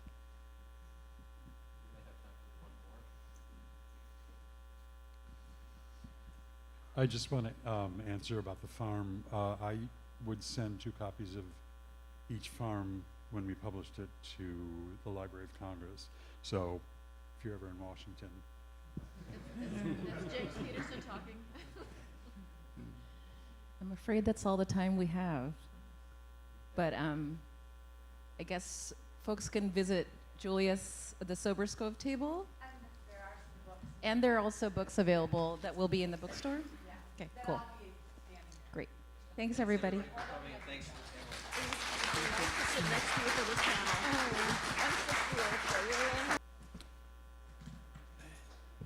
Hi. Can everybody hear us? Sort of? No. Talk. No, Yeah, I see. yeah, they I see can. shaking heads. No, they can hear Let's us. go closer. How about that? I love that over there. Okay, Stanley, let's do a test. See if they can hear you.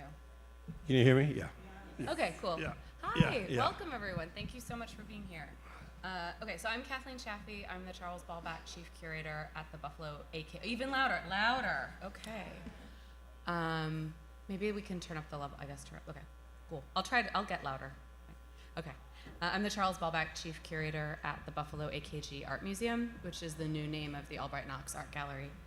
And I'm thrilled, not just to welcome you here today, but also to have curated the retrospective of Stanley Whitney's work that's currently on view in Buffalo. Also, we'll be traveling to the Walker Art Center and then ICA Boston after that. And Stanley, thank you so much for coming. Of course. Yeah. Of course. So we're gonna have a chat. Okay. Okay. Let's see.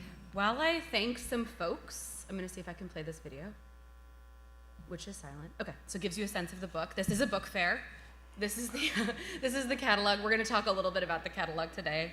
And this gives you a sense of looking through it. So I wanna thank the lenders to the exhibition. I wanna thank Ann Patch, Stanley's studio manager who's with us, Stanley's family, especially Marina Adams and William Whitney. The exhibition received important support from the Buffalo AKG National Council as well as Gagosian. The project was supported by the National Endowment for the Arts, the Ellsworth Kelly Foundation in honor of the Ellsworth Kelly Centennial, and the Robert Lehman Foundation. And this beautiful book was produced with support from the Pollock Krasner Foundation. A few more thanks, and then we'll. Okay. Sure. At the AKG, I have to praise Pam Hatley, who's here with us today, our head of publications. It was an absolute pleasure for us again to collaborate with Mary DelMonico of DelMonico Books and her superb team, especially Phil Mariani, who edited all of the book's texts, and Karen Farquhar, who managed the production process. Miko McGinty and Rita Jules of Miko McGinty created the book design, which is just exquisite. And finally, thank you, Stanley. It has been an honor to have had the joy and then the privilege to have had so many years to get to work on the project, which doesn't always happen.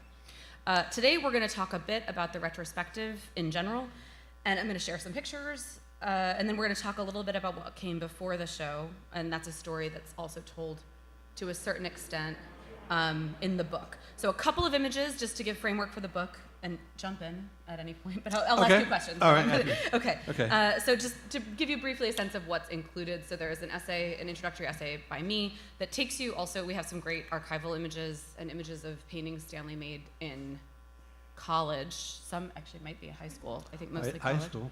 High school, yeah. There's an essay by Ruth Erickson, who's the chief curator at ICA Boston, thinking about color in his work. This is a picture of Stanley printmaking on the left. An essay by Kim Connedy, who's the new chief curator at the Whitney, about Stanley's works on paper, and really taking us through, these are two early works on paper by Stanley on the right side of the screen, really taking us through the importance of printmaking and drawing to his practice. Pavel Pish, who's curator at the Walker Art Center, wrote a great essay about language and Stanley's notebooks, and we'll talk a bit about those too, I hope. There was an interview never before published, a great long interview from 2018, and a wonderful conversation, sort of a conversation in emails between you and the poet Norma Cole. Yeah. And I mentioned this. There's this essay. This has more emojis than any essay that I've ever worked on before, and it really shows like the uptake of new technology and then also the closeness of your longstanding friendship. I love this as like a conversation in letters in a way. Yeah. And that it wasn't supposed to be public. It wasn't supposed. Well, she yeah. But she decided it was. So. She decided it was, and you didn't disagree. So, no, and then there's a lovely contribution by Duro Alo, and I think just it's worth pausing in a second. Both of those texts are here because of the importance of friendship, the importance of artist friendships. Yeah. To sustaining an artist. I don't know if you want to talk about that at all, or. We can talk about that. Yeah, Duro was, very important. Designer. I have the pleasure of knowing, and he makes women's clothes, not men's clothes. But Marina benefits from all that. She's very good friends with Duro, so we get to see him in London all the time. Right. So it's really a great friendship. I love this is an image from the catalog of one of your paintings, one of your 12-inch paintings, hanging on the wall in his studio, essentially. Yeah, I gave him that. I don't know why. Were there clothes exchanged, perhaps? It's a real nice one. Yeah, it is a nice one. There probably was, but no, Marina really does that. I kind of go and hang out and Duro, I get along, but I think lately he's made some men's shirts I've gotten. But really, we're just good friends, the three of us, and when we go to London, the three of us, with other people, always have a great time. Makes me want to move to London. Mm-hmm. Every time you're in London, yeah, you don't want to leave. Every time I go to London, I hang out with Duro, Marina, and I think, we should move to London. Yeah. What's nice here is just to say, like, no artist works in isolation, and certainly not you. Yeah. And it's easy. I try. Yeah, yeah, but you fail. Yeah. And then there's also a substantial chronology that's part of the publication, and this will be a jumping off point for some questions I want to ask you. Okay. This is the kind of history, and it encapsulates a bit of what it takes to make a retrospective, which is forcing a sometimes unwilling artist, but you were extremely helpful, to look back at the past and to dig up old images and think about how you got here. Anne did that. Yeah, Anne helped a ton, as did your family. Yeah, and my other family. things. We had to look at student work. This is what it means to really look back. And I remember when we first started talking about the exhibition, you felt like we should start maybe in the 90s, maybe in the 80s, later 80s, and we ended up going back to 72. Yeah, I wasn't too sure. Yeah. Yeah. So what did you think about the idea of a retrospective kind of in the beginning?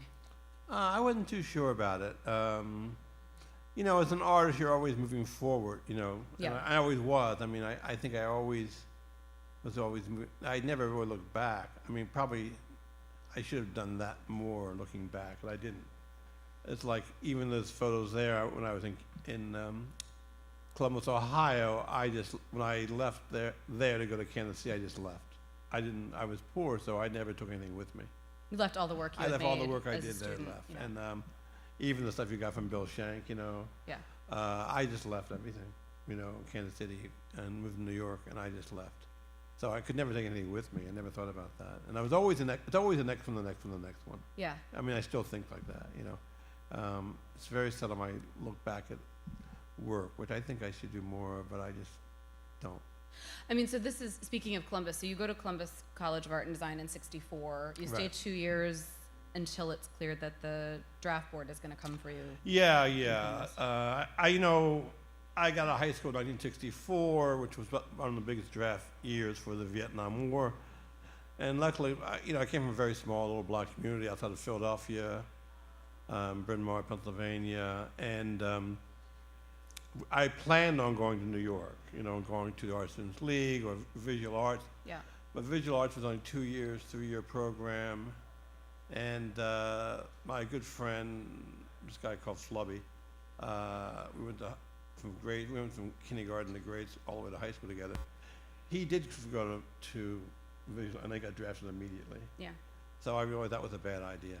So I ended up found this art school in the back of an American Artist magazine, probably the worst art magazine. I shouldn't say that. Who knows who's here? Anyway. Everyone is here at the book fair. Yeah, exactly. Anyway, but the school had listed every kind of thing you could take in art, you know. So I gave my parents a hard time.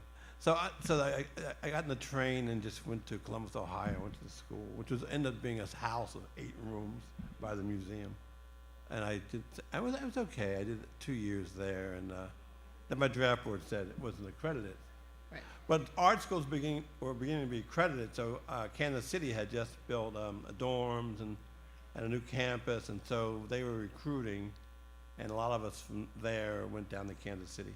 About 4 or 5 of us. I mean, I have Cezanne on the screen because I was going to ask you if you, and it could be obviously beyond Cezanne, sort of who you were thinking about, or who were your inspirations? Well, when I went, I never really, you know, that Cezanne was the first Cezanne I saw, and that Cezanne, when I saw that Cezanne in 1964, I just fell in love with it immediately.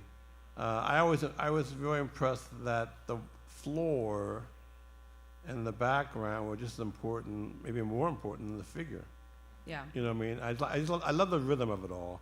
And I was very much following jazz musicians like, you know, Arnett Coleman and Eric Dolphy. Those people were my kind of heroes. You know, and I would try, when I was young, in high school, I'd come to New York and hang out at all the clubs.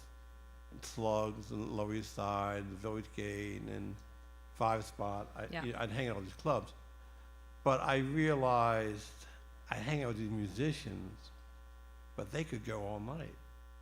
And I'd want to go home to bed. Right. You know, by midnight, I'd want to be home in bed. I realized I really wasn't, you know, in that world, you know what I mean, at all. But I liked the thinking, and I liked that music. Were you playing any instrument at that time? No, never played an instrument. Never thought about it. I just liked the way they thought. I just thought that's where, you know, when you're young, you're kind of looking at where am I, who am I, you know, how do I fit in this world, and that's where I thought I fit, you know. So the music was always a big key, and they were so radical, you know what I mean. Everyone else was trying to be so. I wasn't really that kind of NAACP person. I wasn't really this kind of middle class person. So that was really it. And you know, they did a lot of drugs. You know, they were always out. That's how they stayed up all night. They stayed up all night. They were looking. They went everywhere, and I would just be like, oh, I want to go home to bed. So you're in Kansas City. These are just a couple of the pictures back, kind of in the chronology of the book. We were able to track down a few of these paintings that you left behind when you moved away after undergrad. Yeah. And by '68, and these. Sorry, here's a few more. There's an etching on the right. So you're thinking of who else, like besides Cezanne, who's kind of inspiring? Monk, you know, Edward Monk, which I'm still, you know, I mean, the artists I found when I was young, I'm still in love with. Like there's a big Edward Monk show up in Norway. Marie and I are going to go see. Monk, Cezanne, I'm still, you know, I saw a thing online where someone said, if you could pick any painting in the world to live with, what would you pick? You know what I mean? What's the answer? I don't know. I think Cezanne, but then I was like, oh, there's monks, there's too many people. You know what I mean? You could take Velasquez. You know what I mean? Yeah. You know, so it's hard to really say. But the artists I found, even when I was like that young, stayed with me. So Monk has always been a real key artist for me. You know. Could you talk a little bit about what was going on in your life as an artist in 1968 when you meet Philip Guston, and he mentors you somewhat in that year? So where was your work at? My work, I was totally lost. I sort of like was, you know, I was painting these sort of bad figurative paintings I'd made up, you know, sort of out of like Velasquez and things like that. A lot of thinking and painting that way. And making things up, you know, not painting from things, making things up. And so I stopped. I realized that the figurative work I was making and things I was making, I didn't like anymore. I just came to a dead end. So that summer at 6 with Guston was like a whole kind of rebirth. So I was kind of lucky that way. So we were out, I drew a lot. I didn't paint too much. I didn't know what to paint, but I made a lot of drawings, and that was a key summer in terms of me opening things up, Yeah. and actually going someplace new, to Skidmore, to Saratoga Springs for the summer was fantastic. I met Bob Reed, who, because I thought at that point I was the only black artist in the world. I didn't know any other. Although people can say, why don't you go visit Richard Hunt? And I would go, why should I visit Richard Hunt? Because he was a sculptor. And I thought, why should I go visit Richard Hunt? I don't know what you're talking about. I was so blind. But, I think because he was a, African-American artist, they wanted me to visit Richard Hunt. I didn't get that. So that summer, I opened a lot of doors. And Guston was very good. He liked my drawings. We had the same kind of weight in our drawings, what I mean? Yeah. And he liked what I did. He sort of picked a few people he liked. He was really old school that way. I like you, the rest of you, bye. And so we got along really well, I had no idea he was changing his work, and I was busy changing my work. But it was really that drawing, and he talked about painting in a way for the first time how they're put together, which really was very good for me to hear, how these things are put together. And we talked a lot about how a painting's put together. And that was something I looked a lot. And luckily, even though I went to not such great art schools, but both schools I went to, the museum was right next door. So in Columbus, the Columbus Museum was right there, and Kansas City, I could walk out my door, go across the street, and look at paintings. So that was really key. I think you need to have, if you go to art school, you need a museum right there. So that was really key. So Guston was very good in terms of we talked a lot. We walked around a lot. Yeah, through this, and these are just 2 paintings in our collection in Buffalo, but sort of obviously 2 ends of the transition Guston was going through. And then you're giving up on figurative painting, and it's after this you're sort of starting with abstraction. Essentially. So it's reverse. It's reverse. But he's not talking about this transition. He's not talking about what he's doing at all. He would come to that school. I think that was a program. It wasn't a big program because the Yale Norfolk was a big program. And what happened in Kansas City, I didn't get into Yale Norfolk, and I thought I should have gotten there, and they gave it to someone else, and the school sent me there. To Skidmore? Skidmore. Oh, okay. It was a new program. They said, well, maybe you can go here. I said, oh, great, I'll go anywhere. So I went, and that's how that happened. And then Guston gets you to New York. Sorry, I interrupted. Yeah, and then Guston was very involved with the studio school. Yeah. So he said, I always want to get to New York. That was always my goal, to be in New York. And so he got me, he got me an exchange thing. They wanted to do an exchange program with Kansas City. And it was a big thing because Kansas City was accredited and they were unaccredited. At the studio school. Studio school. So I was a test, and see if it could work out. How did that go? I messed it up good. Yeah. Because I quit, what I mean? Right. I got into a big fight with Mercedes Matter and the composer.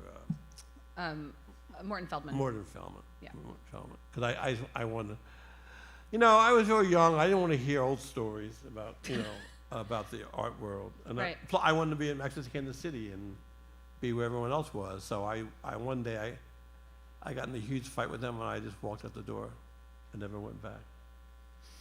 So you're in New York, and I want to ask you a little bit more about New York in a second. I brought in this is in the book, which happily you were able to find, because I don't think you have many works from this period. So this is 69. The only one. This is the only one. Right. So you're painting, this is just to give a sense of the kind of work you're starting to make in the 60s. And then the life, and I just want to ask you a bit, you're living in Brooklyn, initially on Dean Street. You're immersed in the loft jazz scene at this time, and you're working a series of jobs. So I have a list of them. One is Pearl Paint. You worked at Pearl Paint for a while. Right. The Strand Bookstore. Right. You did construction on Jimi Hendrix's Electric Ladyland Studios. Right. And for the record, were you good at construction? No. I was terrible at construction. Were there other odd jobs I've missed? You worked on a truck? There probably were other jobs. There probably were other jobs I did. I don't remember. Pearl Paint was good. I could do that. And I brought in a picture of your good friend Al Taylor, also from Kansas City. This is a later photo, but he was delivering art around New York. And well, we delivered art. I delivered art. Yeah, we delivered art with Al and I delivered art. Yeah, we delivered art. Yeah. And this is how you became friends with Rauschenberg and part of that circle. I was asking you the other day, you also got hired with Al Taylor to stretch canvases at DIA. Is that right, or it was for DIA? It was 1979, Amber. It was 1979, and DIA had a space on Franklin Street where that art school is now. And Warhol had made these, DIA had bought these Warhol paintings. They were either the hammer and sickle or the shade paintings. I don't know. The shade paintings? My guess, I don't know. Because they were all one on the wall together. And so, but it was because Warhol had put these paintings on stretchers, and they're all warped. So DIA hired us, me and Al, to go, and we lived on, I lived on Franklin Street, Reproductive Street, Al and I. Al lived across, I lived in 72, Al lived in 75 Franklin. So anytime we needed money, we'd go down the street, and go to this building, and stretch these canvases. We did it all summer, whenever we felt like it. And we had to restretch them. But the great thing was Warhol wanted the stretchers back to use again. The crummy ones. The crummy ones. Right. I thought it was fabulous. That's great. Because there were all these warped stretchers, So he said, no, I want them back. You know what I mean? So I always thought that was really quite incredible. Somebody has that on their wall right now, right? I don't know, but he was like, I'll use them again. So that was really, I thought that was really incredible that some artists would do that. And this is from later in Rome. Well, I'll ask you about Italy in a minute, but just kind of going through a bit more history. So you're recruited to teach it to attend Yale. Right. In 72. So you've only been in New York for a couple of years. 70, not even 72. Well, that was interesting. That's interesting because what happened with that was Bob Reed, Afro-American professor at Yale, he was at Skidmore. That's where I met Bob Reed. In fact, I was, when I got accepted at the Skidmore, the Summer 6 program, I just went there. I think I went there like a weekend before it opened. So I get there to Saratoga Springs to Skidmore College, and of course the program isn't open yet. So I'm there, and Bob Reed was running the program, and I was so shocked because he was an Afro-American artist, and he must have been about 30. And I was like, oh wow. I thought, there's someone else here besides me. Right. And so there was no place to stay, so Bob invited me to stay at his house. He took me in because I was this kid with no place to stay. Suitcase in hand. Suitcase in hand with no place to stay. Yeah. And I met Bob. Then Bob got hired to teach at Yale. And then, but I remember when I was there, I was living in New York at the time, and Bob got hired to teach at Yale. I didn't realize that. But at Skidmore, they had a summer program, a camp. And I thought I was living in New York on Canal Street working at Pearl Paint. I thought for the summer, maybe I could go to Skidmore, and teach at this camp, to get out of the city. Mm-hmm. So I wrote to Bob, Reed, and he said, no, I'm at Yale, in New Haven, and would like to go to school there. I said, absolutely not. No, I don't want to. I didn't really want to do it. But people told me no. Actually, Dan Christensen, painter, who was from Kansas City, I said, no, you should go. It's a really good program. Bryce Martin went there. It's a really great program. And so I agreed to do it. And so Bob really, got me into Yale. Yeah. So the first painting in the show is this one. First painting in the retrospective is from 72. And I remember you saying that people looked at this work and kind of asked you how you'd made it. And you made it on the ground. And I made it.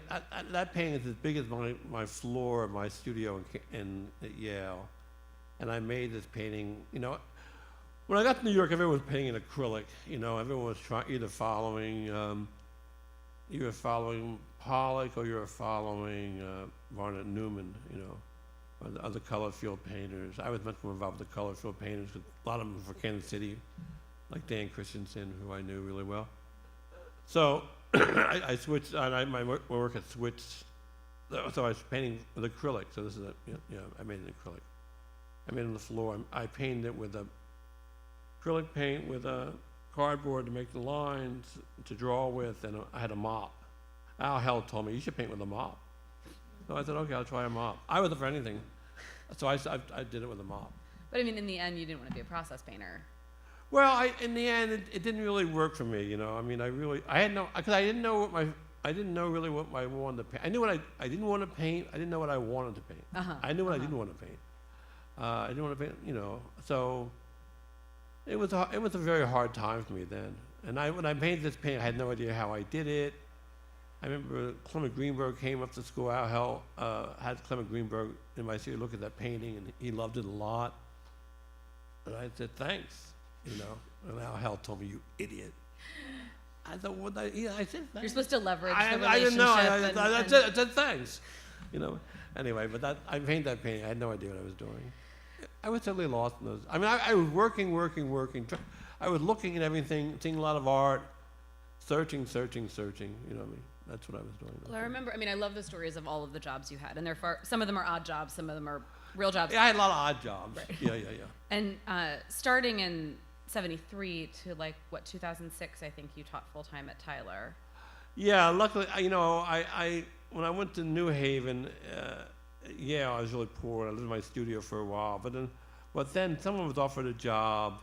A good friend of mine, Marvin Brown, Afro-American painter I knew, lived in New York, was offered a job at University of Rhode Island. And Marvin had a job at Hunter, so he recommended me. And so I went up to Rhode Island, and I was living in New Haven, and I met Richard Frankel, this wonderful man, who hired me. He hired me, even though I was still a student, and he gave me the faculty. You know, the guy who went with the assistant professor gave me that salary. So all of a sudden, I went from having no money to money. You know what I mean? So I went out and, you know, I went out and bought a car, a used car. You know, I didn't know you could buy a new car. I went and bought a used car and drove up to New Haven. That was riding around. The years before you got the teaching job, I remember you saying you could make. Wait, I wrote it down. Your share of the monthly rent was $80. And you can make $120 a week working like pearl paint and everything. Yeah, else. you can make because loft downtown, my loft on Canal Street, you know, was I think $180, and I lived with somebody else. You know what I mean? Right. You know, but you have to realize in those days there was no conveniences, there was nothing. You had to go to Little Italy or Chinatown for anything. You had to take your trash out in the street and make sure your names weren't on anything. Throw in the local trash. Otherwise, they would spot you. Oh, yeah. You know, and then a lot of, you know, there were I don't know if there are any signs of anymore in lofts anymore, there would be AIR, artist in residence, because the buildings would burn. Right. You know what I mean? So if it was an old loft building, it didn't say AIR, they let it burn. You know what I mean? So, you know, I had a pot, you know, oh God, I'm so old. We had a pot-belly stove in our loft. We burned wood, and I don't know where we got electricity from. It's all illegal.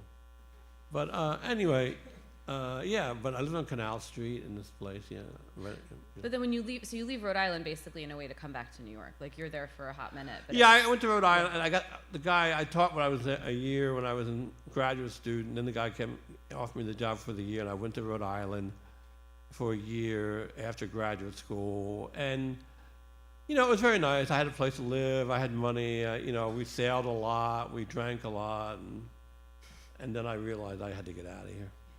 But I mean, so up until this point, and I can't remember. These are some of the works you're kind of making during this period. But so much of your work up until this point is about getting to New York City. Yeah. And I wondered if I could ask you. Yeah, and then later it's about staying in New York, like finding a way to stay. Right.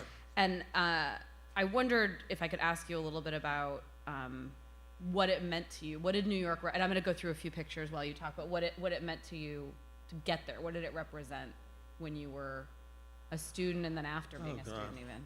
Do you remember? New York always, New York was always a place where you could be whatever you wanted. I mean, it still is, I think. Yeah. You know, it's a place where you could be whatever you wanted, and a lot of freedom, and a lot of intellect, museums, you know, everything. I mean, I never got involved with theater, so I could never afford that. But, you know, the music was there, the clubs were there. No one lived downtown. It was really cheap. Life was really good. It was really, for young people, it was a really exciting time. I mean, there were no conveniences. I mean, you know, like Soho was like artists and rats, and lots of rats. So you always walked down the middle of the street because, the rats would jump on you. You had to be, and the Bowery was just full of, drunks and, people that, cars would drive over people. I mean, it was Right, but you didn't want to leave. Like, this is where you wanted to be. Yeah, because it's like you could really. It was New York art world. You would think I was thinking de Kooning, I was the whole New York art scene. I mean, that didn't change until the '80s. But yeah, that world was the world that I would want to be part of. What about now? Yeah, I still like New York. I mean, for different reasons. I mean, I have a place in Bridgehampton with a nice pool, marina. I have a big studio. It's really wonderful. I get up in the morning. I go into my hot tub. I go swim in the pool. I go swim. And we go. We can't wait to get back to New York. So finally, we finally got a place back in New York, which I'm excited about. Because I need New York. I'm old now, but I don't want to be here all the time. But New York is just still my home base. Yeah. It's still my home base. I mean, it's like, you still come in. I still like going around looking at art. You know what I mean? I still like going looking at all the shows, all the galleries. So it's just my life. It's everything.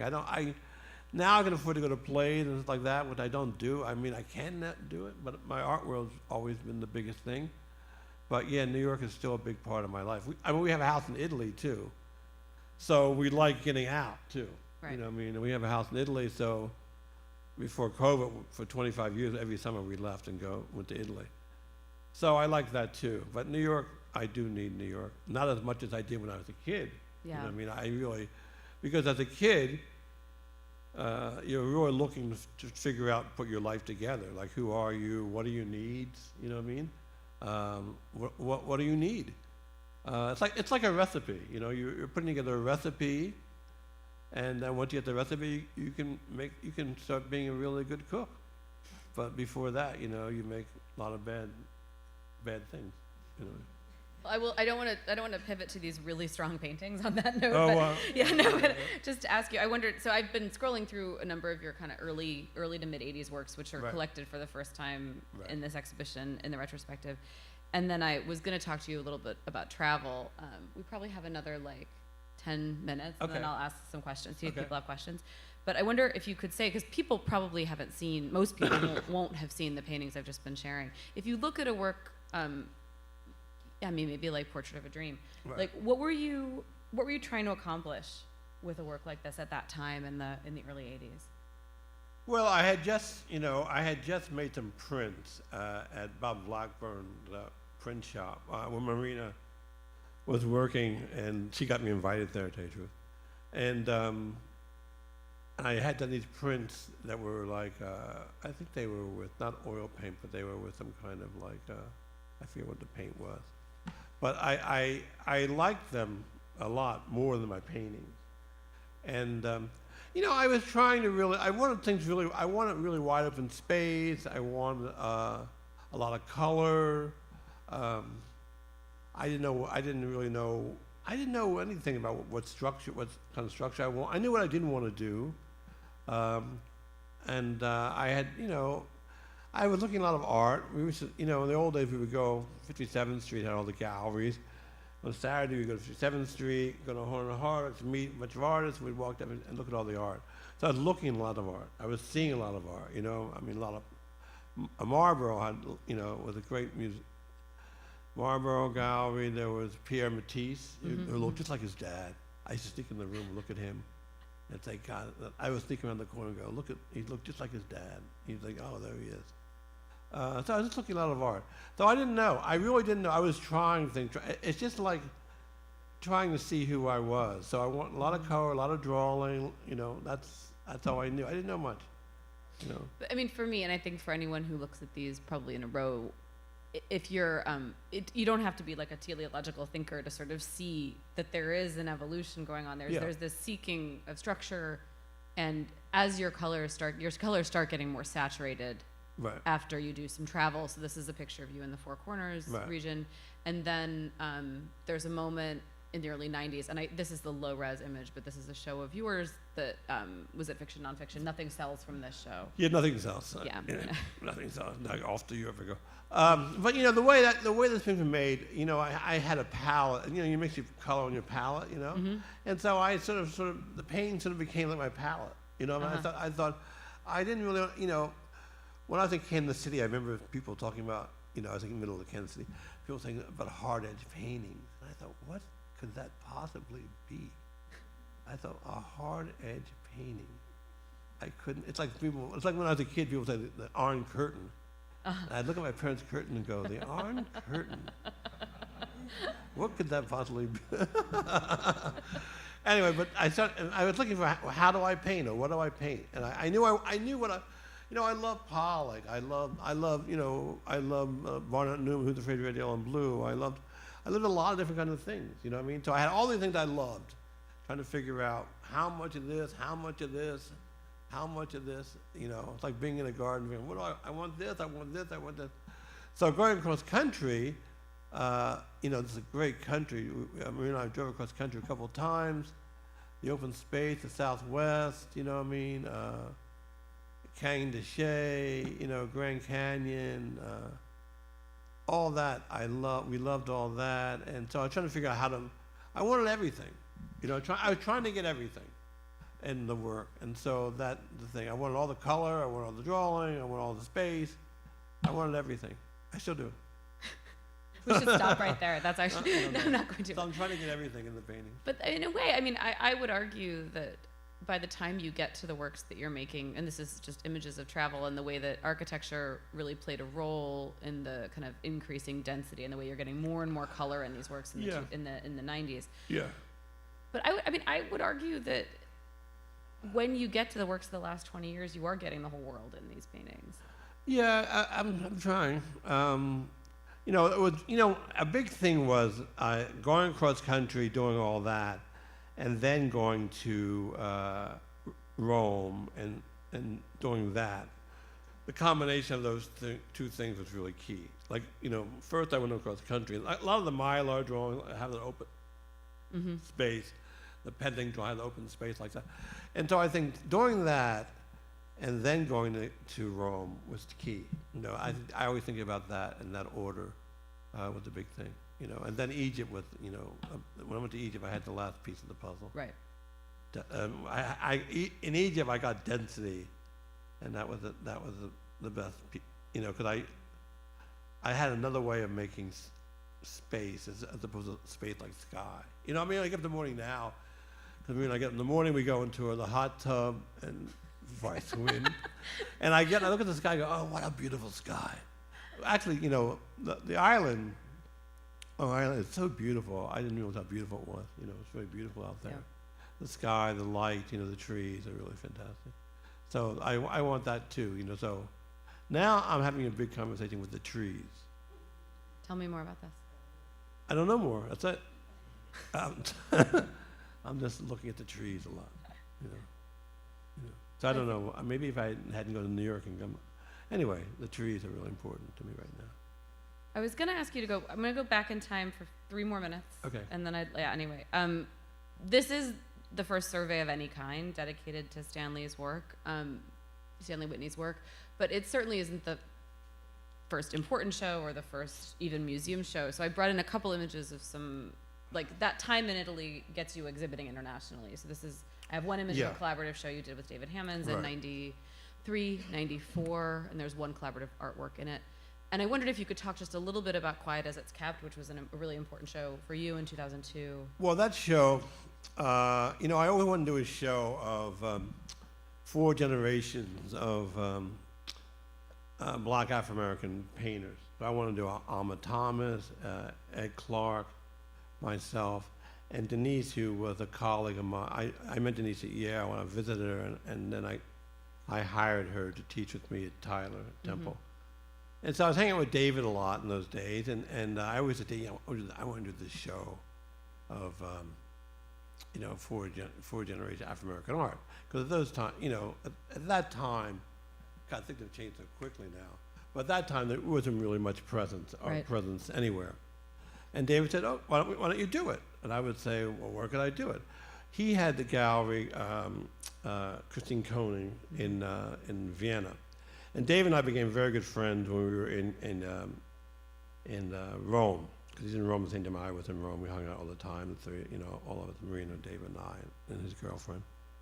And so David, and we did it right after the World Trade Center came down. I remember that, because they came, you know, after that incident, that tragedy. So Christine agreed to do it because she wanted David to do a show. So she said, if I do this with David, I get a show, although she didn't get the show. Like a monograph, a one-artist show. Yeah, she wanted David to do one show. He had done the show before at the gallery where he took a basketball and bounced it all around, and people loved it. So she agreed to do this show. And so all of a sudden, you know, so Dave and I, we got, and I had read this book by, you know, Toni Morrison, I forget which one it was. And at the end of the book, it said, quiet is kept. So I stole that from Toni Morrison. We did the show. And then we did the show, work on the show, Dave and I work on the show. And so I'm doing the catalog and everything, and David said, well, the catalog's mine. I said, what? He said, the catalog's mine. And I said, can I name my catalog? He said, no, catalog's mine. He's so smart, David. And so then, and then I almost didn't do the show. But I knew if I did the show, I'd get a lot out of it. You know what I mean? So, because I had no gallery at that time in Europe. What would you say you did get out of it in the end? I got that gallery out of it. You started showing. Yeah, I started showing Christine Koenig. I got a present. I got a gallery in Berlin out of it. You know what I mean? And you know, I got a lot out of it. You know what I mean? So it really was an important show. It was a important show. You know, we all hung out together. It was like we all went to Vienna. I mean, Christine paid for everything. We all went. You know, Ed, me, Denise, and David, and the writer Jeffrey Jacques. We all went to Vienna. She paid for everything, and we did this fabulous show. Had a great time. So it was a real important time. I mean, those days, Dave and I were very close, and we just spent a lot of time together. So that was a very important time in terms of dialogue and talking and discovering who we were, and that was a very important show. It wasn't a show people thought much about yet, you know what I mean? But it was a very important show. It's like, so 2015, I brought this in. This is a show at Karma that also did bring in some older paintings, which was the first time in a long time. Yeah, you know, Karma was very good because Brendan, I see Brendan all the time. He'd say, we should do a book. I go, sure. But it never happened, you know. Yeah, sure. And then one day he came over to my studio in Cooper Square with a couple of guys and pulled all the paintings out of my racks and photographed them all, and we did a book. And then we did this show, because these paintings were, I didn't show these paintings because they were so big. At that point, everyone was showing on the Lower East Side and showing at Jose Ferreira's gallery. I don't think it was called non-fiction yet. Yeah. It was a small gallery Lower East Side, and I was also showing at Peg Austin Gallery uptown, showing small work. So I had these big works I never showed. But these are like 20 years old, more than 20 years yeah, old. I had never showed them. They were so big. So Brendan said, let's do a show. And so I did. That was a big year because I did that show, and then also the show at the of recent works. Recent works up at Student Museum of Harlem. Yeah. And that was a big thing. That was a big year. That was like my, you know, as old as I was, it was like my coming out party.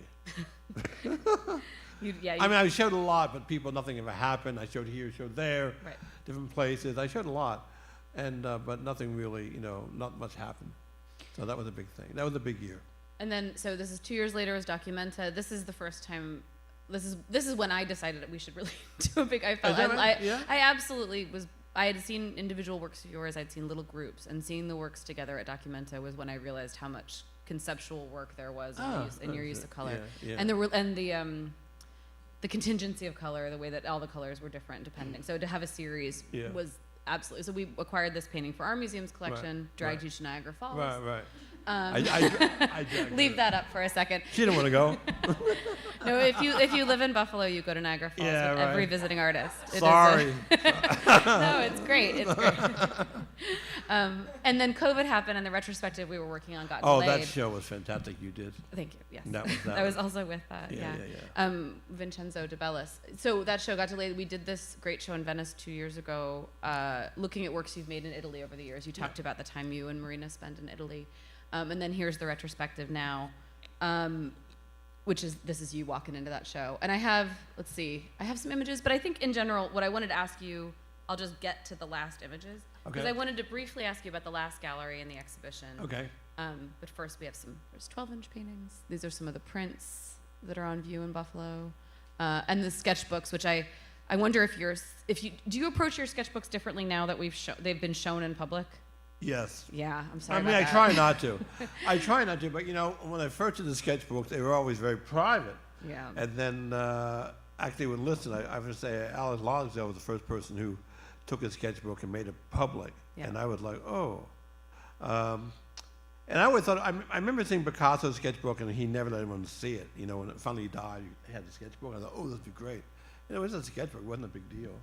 But there was nothing in there that was odd, or something that was like private. But anyway, so that was a big thing, making the sketchbook public. But now you know. But now you kind of know. But I still write things down. I mean, I don't know how. Maybe before I don't know. You think about it differently now. Sometimes when I'm doing it, I think about public. And sometimes I don't. But it's different. It's because I'm sitting here. I'm more public. I'm more public. Yeah. You know what I mean? So before I wasn't public for a long time. So it's just different. This is true. This is the last work in the retrospective. It's a work you made for the show. And we hung the last gallery first, and I've thought about that a lot. There was a little bit to do with the installation schedule, but it's super important that the last gallery feel like this isn't some closing chapter in a book. This is actually like an artist at the absolute peak of his abilities. So is that how you were thinking about the last gallery? I know it was really important. It was hard. It was a hard thing because I usually don't paint for a show like that. I usually paint and then I have a show. Right. So it was hard because I wanted a really good painting for that last wall. I think I painted 4. I usually paint that size is like it's like one. What does that think the size of 96 by 120. 96 by 120. I usually maybe do one of those a year. One big, and so I painted 4 of those to get this because I really wanted something really a good painting for that wall. Yeah. But that was a big thing, and in fact, we thought about making even a bigger painting, and I ordered these stretchers in my studio right now that are folding up. I had to put together, and that would be this huge. I ordered 2 because I thought I can't just paint 1. I have to paint 2, but they're still in my canvas in my studio folded up. Because I painted this one, I realized that's big enough. I thought that would hold the wall. It does. And so that's what I did. So this canvas that I have in my studio still now. I don't know what I'll do with them. One day I'll paint them. I mean, there are retrospectives where you get to the last room and you think, well, this is somebody who's done a great job. But I think this show, you get to the last room and you think this is someone who still has a lot to do. Well, when I remember Bryce's, and Bryce Martin was always such a big, important painter for me.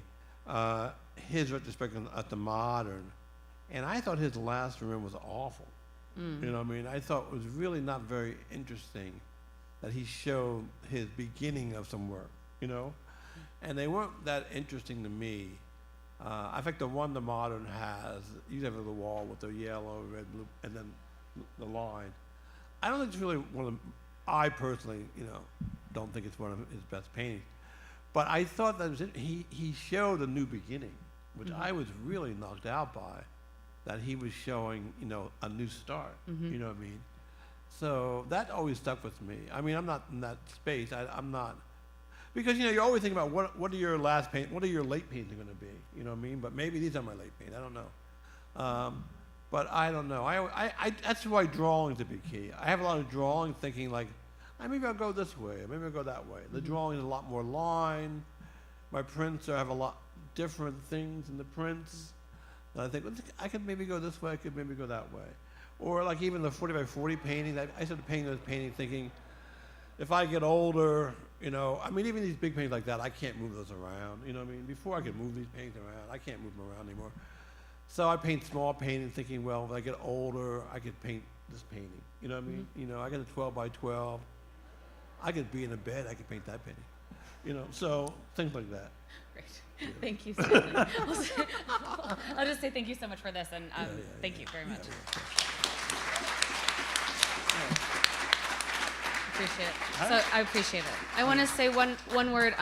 Stanley has generously agreed to sign books. I will hold up a few books. A few of the new book at the DelMonico Books booth after this. After he says hi to everybody, I think. And then David, do we have time for a question or two, or should we call it? All right, you can try to grab Stanley as he runs out the door with your question. Yeah. Thank you all so much for coming. I really appreciate it. Thank you. Great. Okay, great.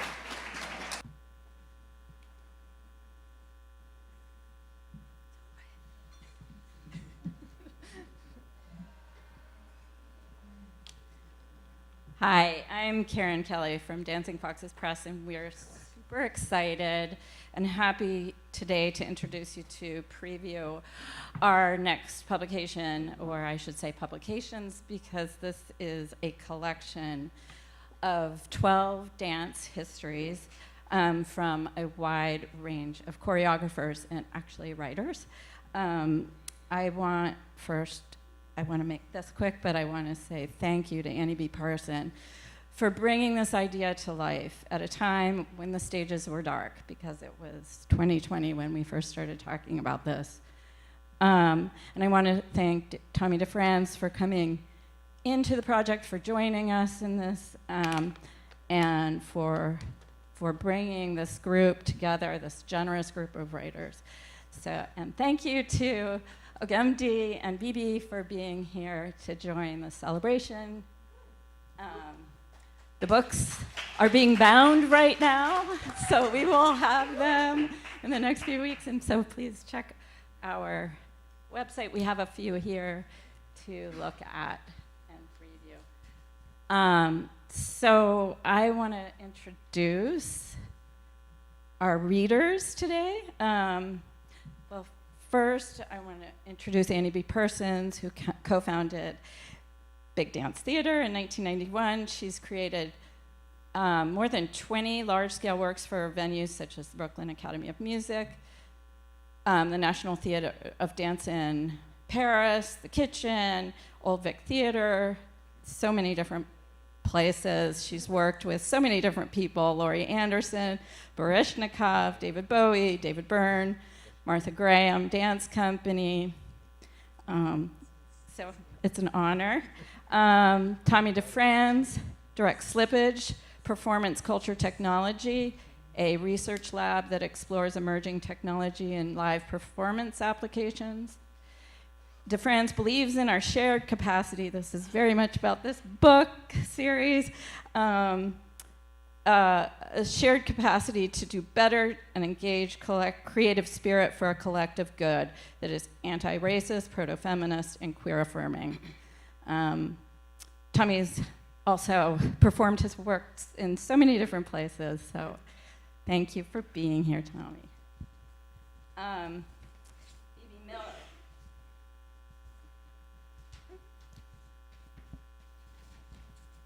Too many papers.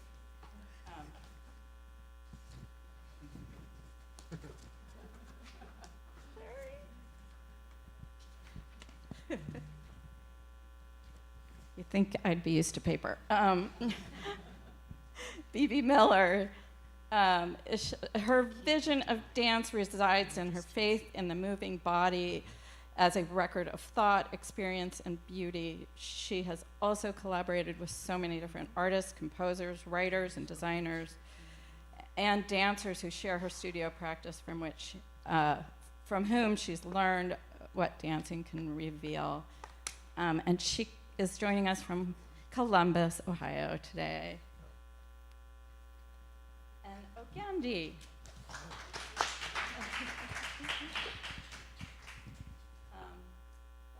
Where's all my paper?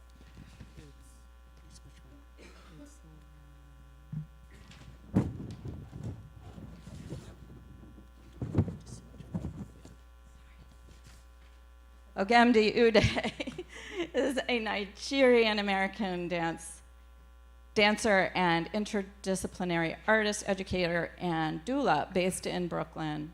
Her performance work focuses on Black femme legacies and futures, grief, and memory. and her work has been seen all over New York at Abrams, BRIC, the Brooklyn Academy of Music's Dance Africa Festival, Brooklyn Arts Exchange, Center for Research. It goes on, Dance Space Project. So thank you for being here, all of you, and I'm going to put down my paper.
Telebrea Rothstein waved her hand in front of the censor pad to open the door of the classroom assigned to Arts and Culture, 732.5 Black Social Dance.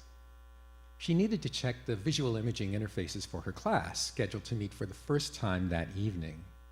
Telebrea was known by a global cohort of students to be a tough but approachable professor of indeterminate age who encouraged her students to understand Black dance as a capacity and strategy more than as a collection of dance forms or a set of particular practices.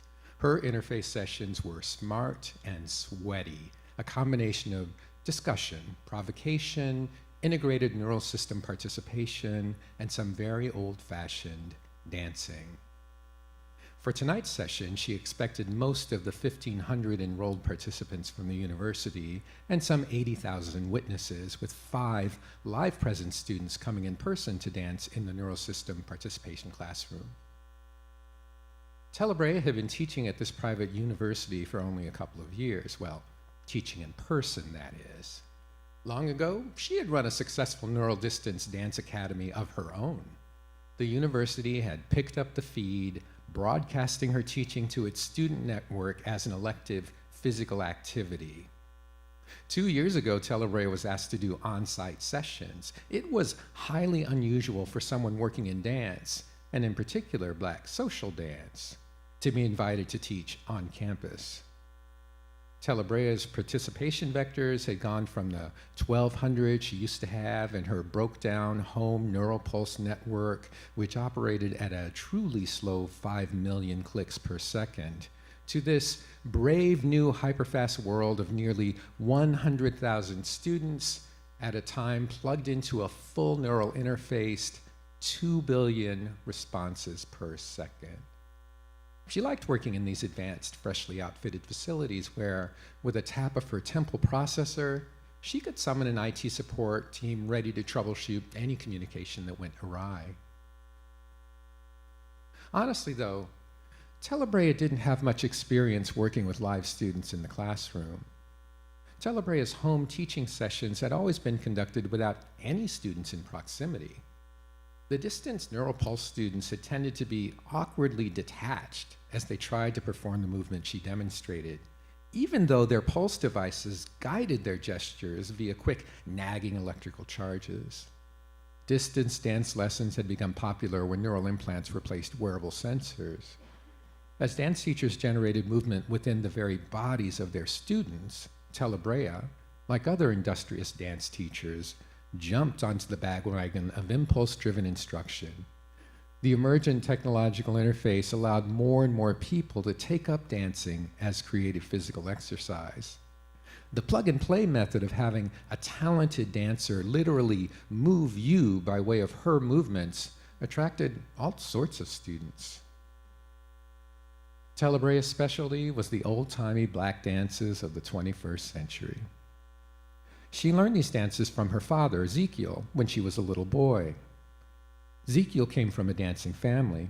In fact, Telebrea's parents had met at a dancing protest in New Detroit.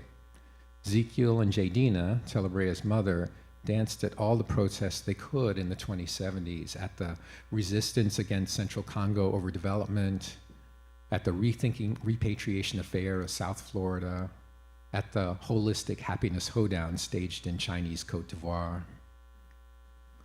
When Telebrea was born, Ezekiel and Jadina knew that he was no single-gendered child, and they did the work to allow him to express the gender-fluid identities that suited him. Intergender children were not all that uncommon at the dawn of the 22nd century, but the dispersed community didn't make anyone's life easier. Between 5 and 8 years old, Telebrea preferred to be recognized as a boy, and Ezekiel taught him the basics of turn-of-the-century last b-boying as best he could. Ezekiel learned them from the old World War IV internet archives you could still find hooked up to some church communication networks. He taught him the wind-jamming dances that had been popular in the 2030s, the great power failure decade, when most black folk lived with electricity only half the time. And he taught him the man-to-man, be-a-man partner dances that had developed in the mega jails of the 2060s, those dances that alternated surrender caressing hand dancing and full-bodied slamming, crashing one into the other to the synthesized sounds of the mechanical apocalypse. Telebrea enjoyed these styles and how his father guided him through the movements the old way by demonstrating, playing together, discussing the metaphor and meaning, and touching hand, shoulder, leg, foot, elbow, hip, forehead.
I'm a New Yorker, raised in the Red Hook houses, Brooklyn. I've lived in New York much of my life, and for most of it, I've danced in some form or another. I've been a pedestrian, a schoolgirl, a reader, an audience member, a friend of friends who dance and make dances, a black woman, a neighbor, a sister. Because of the gravitational pull of so many kinds of people moving together all at once, we know how New York entices dancers and makers to enter its orbit. The rub between the forms we practice generates our cultural fascia, our internal maps of enthrallment.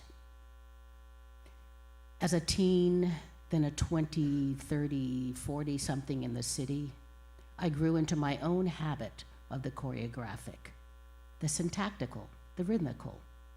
My own manner of noting action and context stems from the pace of growing up native being from a neighborhood as opposed to living in one. One's culture is a strategy, a system of appetite and appropriation. The assortment of stuff to navigate is bewildering until the ground tilts to guide you, and gravity arranges the flotsam in time with what you can perceive.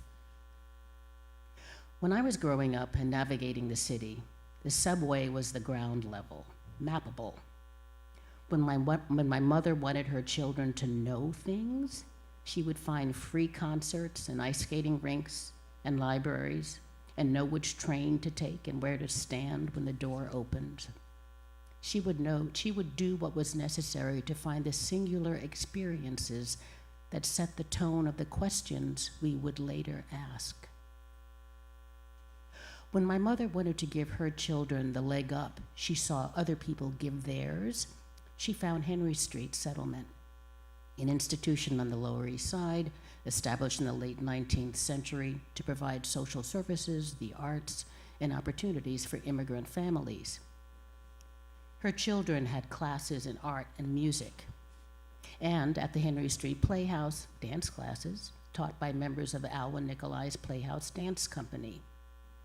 Years later, Murray Lewis, my teacher at Henry Street and a modern dance icon, sits with me in a hotel lobby in Los Angeles. Both of our companies are there on tour. He tells me to remember to be gracious with our curtain calls. I listen to Murray. He's speaking to me as, if not quite an equal, then an elder. I listen somewhere between my grown self in charge, child self entranced. It doesn't occur to me that this is as special a moment for him as it is for me.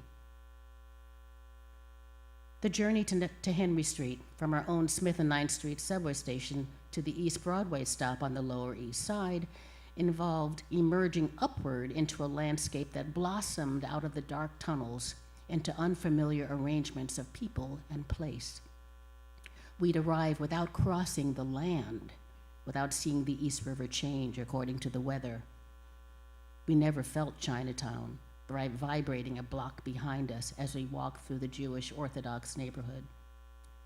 Traveling from Northwest Brooklyn, with its waterfront and narrow single-family houses along the edges of the docks, we knew the shift of activity and populace that marked our arrival.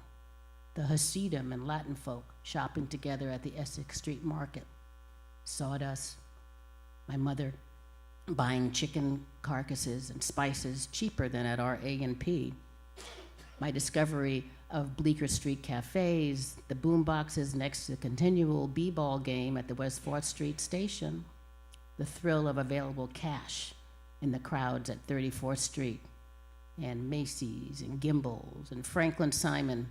It was a great store, sold wonderful shoes. The expanded air around Rockefeller Center, 7th Avenue, Carnegie Hall, Town Hall. The day trips contained trips to the Donnell Library, the Museum of Modern Art, never called MoMA. The re-blackening past 59th Street into Harlem and beyond.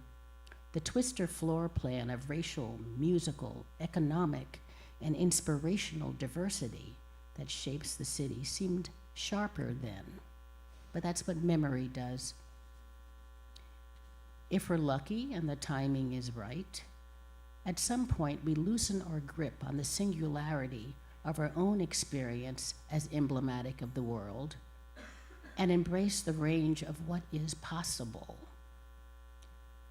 When we choose dance, the world first contracts and then expands. The pulse entices us. The simplicity of right step to left, the countershift through the body, the swing of the jump rope, just so, skipping the beat, cooling the body style, feet close to the ground, and then airborne. Or we are enticed by an unfamiliar timing that frames an ordinary shift of weight, so much so that a gesture seems to include all our collected memories, embodied and lodged, with no words to explain the situation.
The coveted opening ceremony of any black Southern football game is the marching in of the drum majors, majorette dancers, and the band.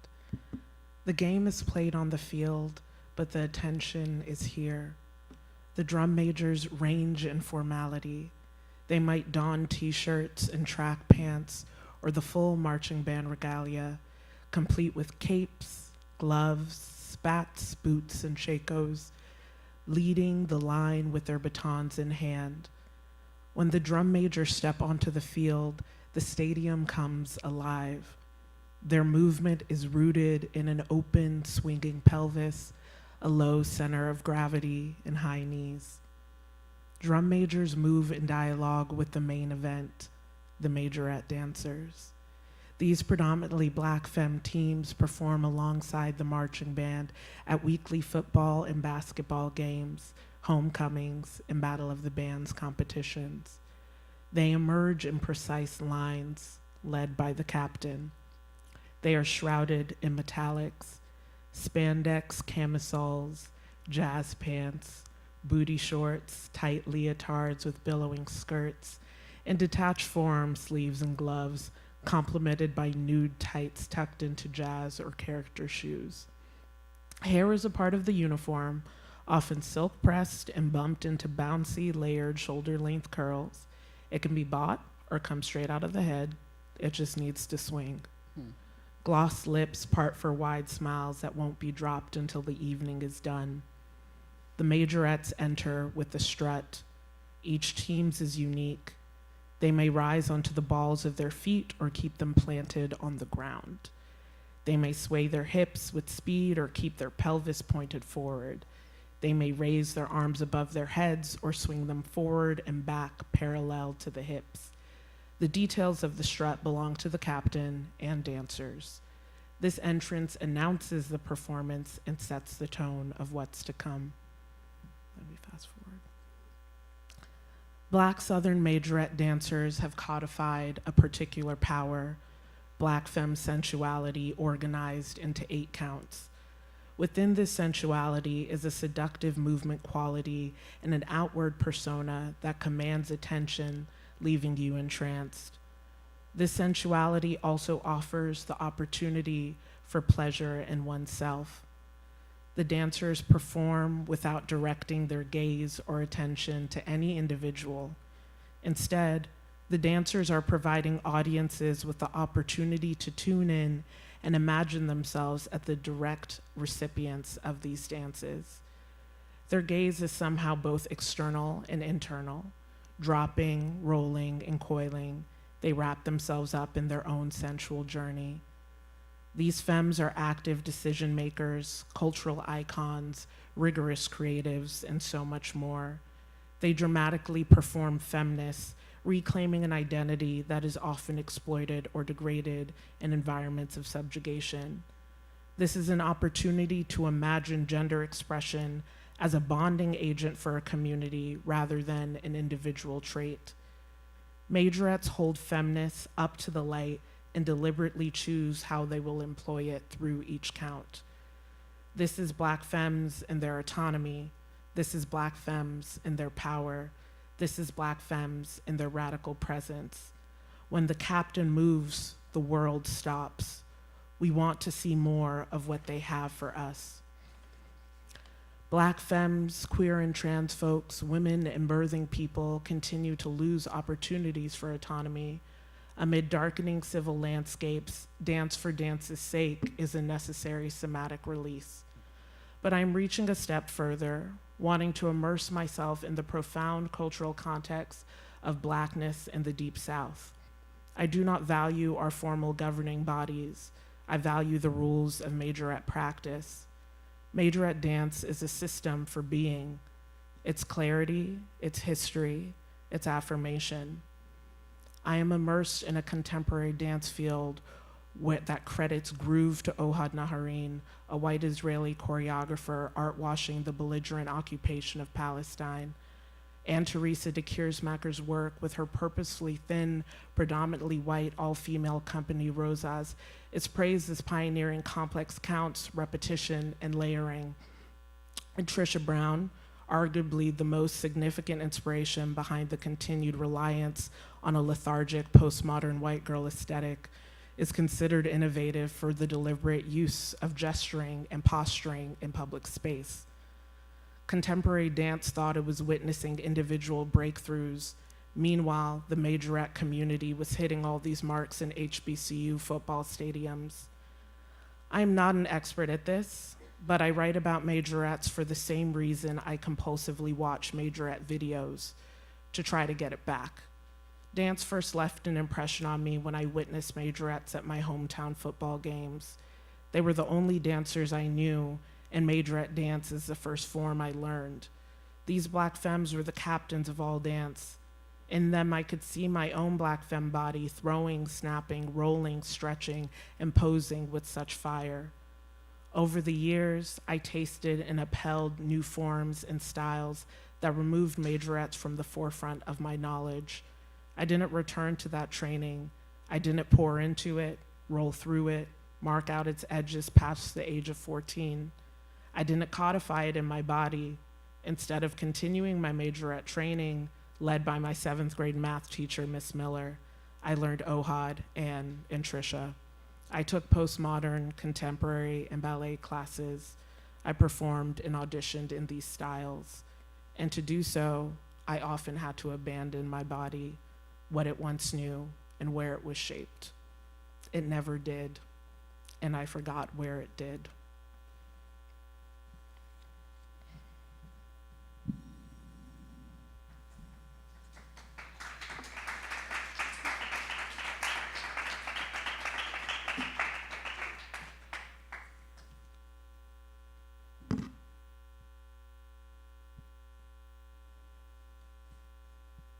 So now we're going to be joined by Alice Chung, who designed the series.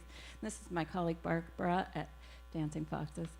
I had to make sure that was clear.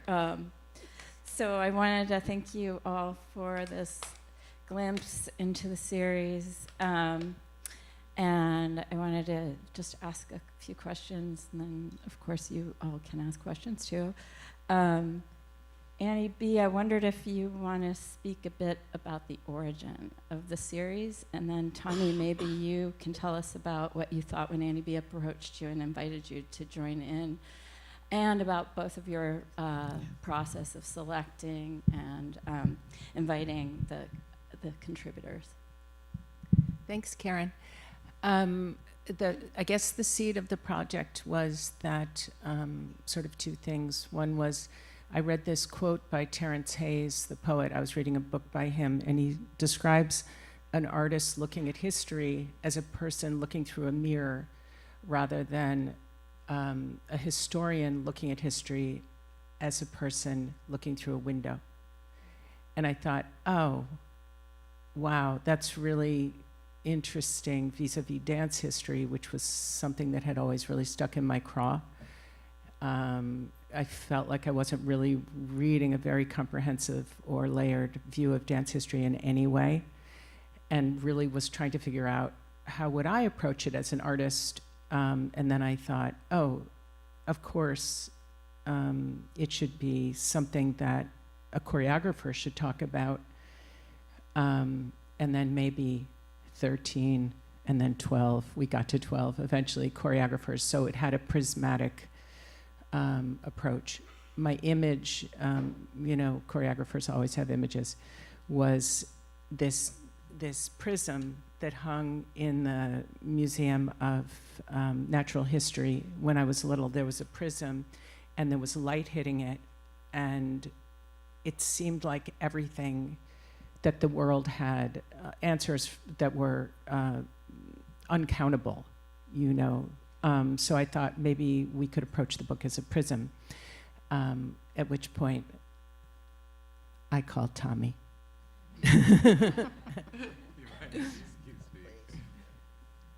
And I guess we got really lucky. We had met each other a while before that and seen each other around, but it was a chance to actually think together. And during the pandemic is when we started this, of course, like many of the books that we see at the fair today. but the idea that we could actually engage a global majority of artists in a format that would allow this prism to be a little more like the planet than the way dance history had been organized before. I'd actually been I don't even like saying this word, but the president of the Society of Dance History Scholars in one of my lifetimes at one point. I never knew that. Yeah, I know, it's embarrassing. But it's amazing too, it's all the things. So this idea that dance history needs to rediscover itself or reemerge as a form of imagination. So the title of our project is Dance Histories, Imagination as a Form of Study. And that, to me, is like just magic and exciting and dynamic. And then having mostly femme authors, the global majority is represented among our 12 in a way that is matching how the global majority is on the planet, and the really different ways that we're thinking about how to tell stories of dance history is maybe trying to open a frontier of what dance history could look like for young artists in training, and for folks who are just wondering about how dance works. Why does dance matter? How does it operate? And how do choreographers think?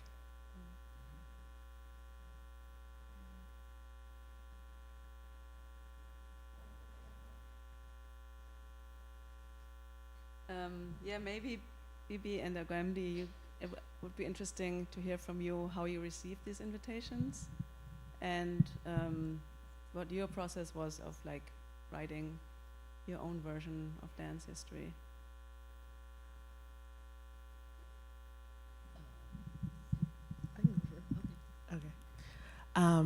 So Annie-B reached out to me and had come to one of my performances at Abrams, but you had been connected to me by Craig, I believe so. And Susan. Oh, with Susan Marshall. Yeah. Oh, huh. One of my old teachers. Okay, cool.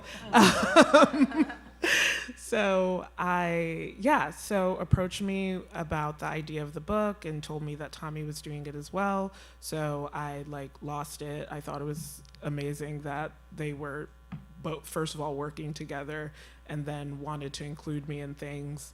And then when it came to the idea of what I would write about, it felt very easy because I'm like, okay, well, what else is there when it comes to the way that I think about dance? And at the time, I wasn't getting into majorette practice. Now I'm doing a project that is fully immersive majorette practice. But at the time, it was an opportunity for me to be in my contemporary and postmodern dance body, but writing and experiencing the body that felt very close to me, but very far away at the same time. And yeah, it was, the invitation is, I feel like the biggest nerd in the world because I just feel like I'm in the company of, I am in the company of so many incredible artists and writers who I used many of your work in my thesis when I was in college, just so you guys know. And so it felt really wonderful to be able to continue that conversation through this project and to think about, okay, what is my own individual history? And during one of our meetings, Annie-B was like, after I introduced my initial text, Annie-B was like, just be brave. And it feels really simple when someone tells you to be brave, but it was very profound. And so when I went back in, I was like, what do I actually feel like saying when I talk about what dance is for me? What actually bothers me? What actually excites me? And am I allowed to say that and put that forward? So I felt like I had the opportunity to do that in a way that still held the thing that I loved and that I felt very tender about.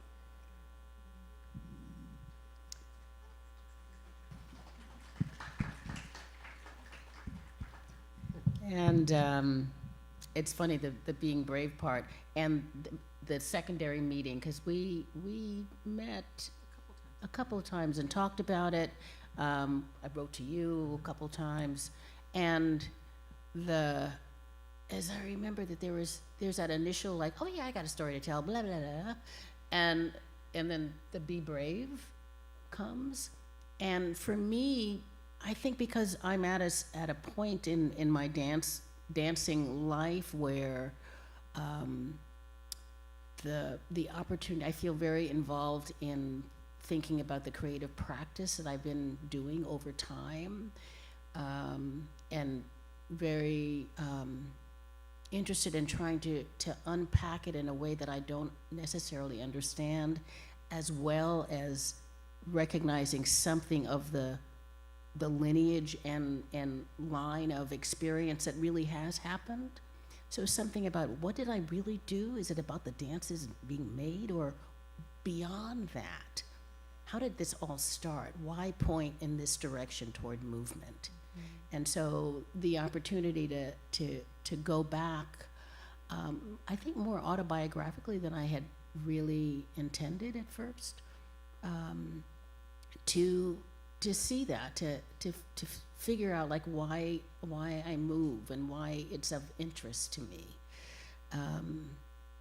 It also freaked me out that there was a lot of us. There were 12. You know, it's just like, oh my God, you know, which is different than just welcoming the opportunity to share, but trying to just rearrange who our community is and might be, all of the effects that run back and forth between us as people that I know of, that I know of recently, of just that we are all still here moving forward through this.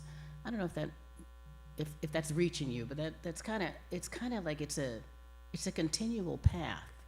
And if you're a dancer and a dance maker, you know, it's like, okay, what problem didn't I solve? What question didn't I solve in the last piece or going forward? There's always the forward motion.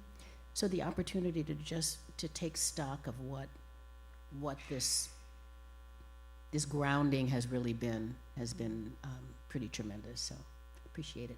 Thanks for asking. Yeah.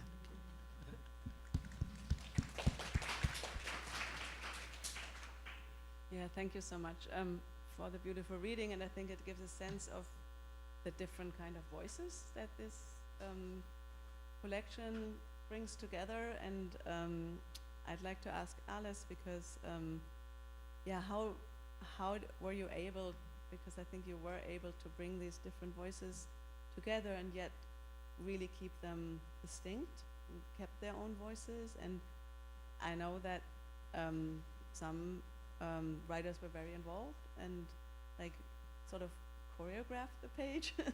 So I'd be curious to hear how you were able to achieve that. Thank you.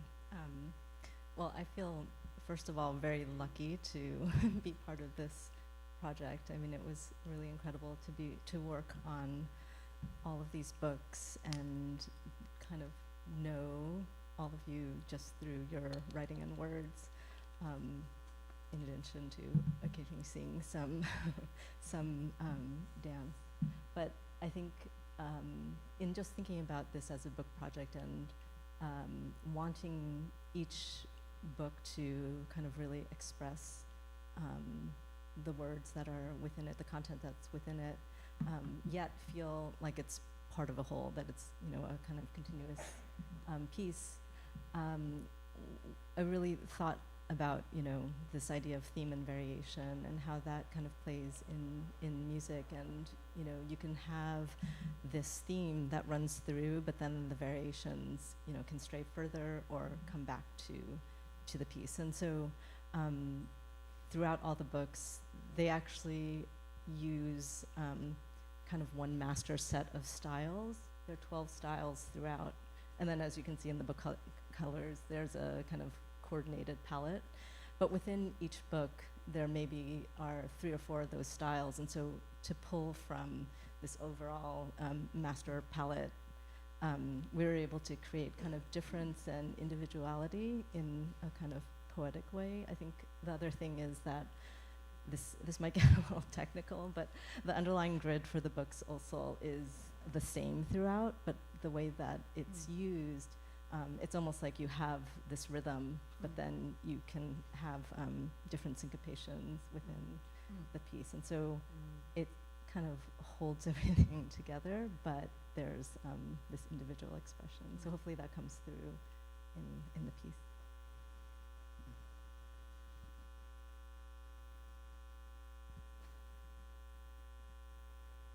Maybe one last question for Tommy and Annie. Now that they're all together and done, and we're almost able to hold them all. I'm wondering if you have any reflections on how on the process, but also on the final product. Well, it's slightly premature to answer because my dream is to have them all together there. I was very, it was very important to me that this was not a chapter book, but that they were individual books. And so we held on tight to that because that could have been something that we let go of. So the whole form of the book and that they're discrete and yet they form a whole. I don't know what that experience is yet because my dream is I'm sitting alone and I read them all. Because I've read them all like in different versions, but I've never seen all the way they're laid out. Like I just looked at Ogemdi's just now, and like I love how the picture slides off the page and things like. So I don't know yet, but I do know that Tommy and I had like a coffee champagne. It wasn't real champagne, but a coffee toast this morning because it's been a really, really long process, and we kept using the word wild to describe what we got back. So the prompt was essentially, what is dance history? From the most subjective perspective, and I urged people not to look in any dance history books, but instead to really ask themselves, what is dance history? And some people looked at one moment, and some people looked from the beginning of time, and some people wrote about the future. So that wildness of perspective, and some of them are very in I don't even know if you'd call it the present. It's like whatever the memory is that's actually happening as she wrote, Mariana's. So I think they're wild. And I think it's going to present a new way of thinking about dance history, maybe thinking about dance, and maybe thinking about history. The series is bound up with a poster that, can we look at it? It's pretty amazing. And this is one of the things I'm most excited about. So the series is covered with the 13th book. And the book is organized as a poster. And we had this idea that the poster would be something that you might want wherever you want it, but with the books or separate from the books. So this 13th book has an awful lot of information and ideas in it that are, I think, pretty exciting about, what is it to think around history and dance as people in motion, and how dance could be the way that a community expresses desire, or a person becomes the thing they want to be but are not doing it everyday life. These different kinds of ideas show up in this 13th book that, as you can see, will be surrounding the 12 books. So the actual thing to hold in your hand will have this choreographic moment where you have to do this. It's taking you 2 people to open the 13th book out, but to hold it like an old-fashioned newspaper is a choreography of presence and syncopation with how the ideas are bounding off the page and among these drawings by Annie-B.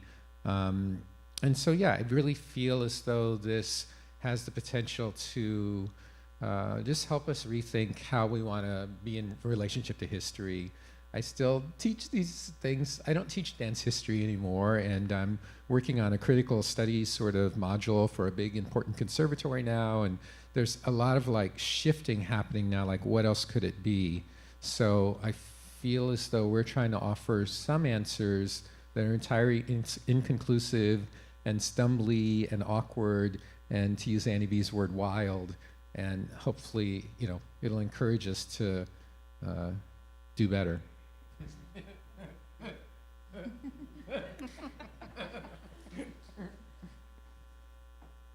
Thank you so much. I don't know is there time, David, for questions from the audience?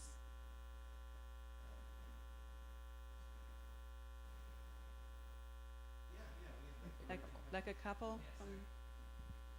Would there be any questions? Over here.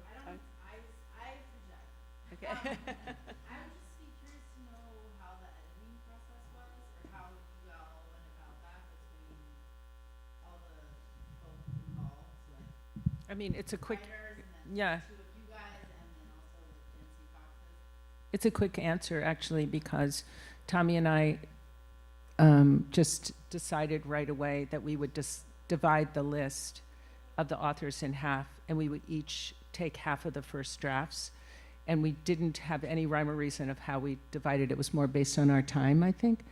And so that was draft one, was I read half of them and talked to each author, and Tommy read half of them and talked to each author. We both read all of them, but we did deep dives into 50%. After that, the next drafts went to Karen.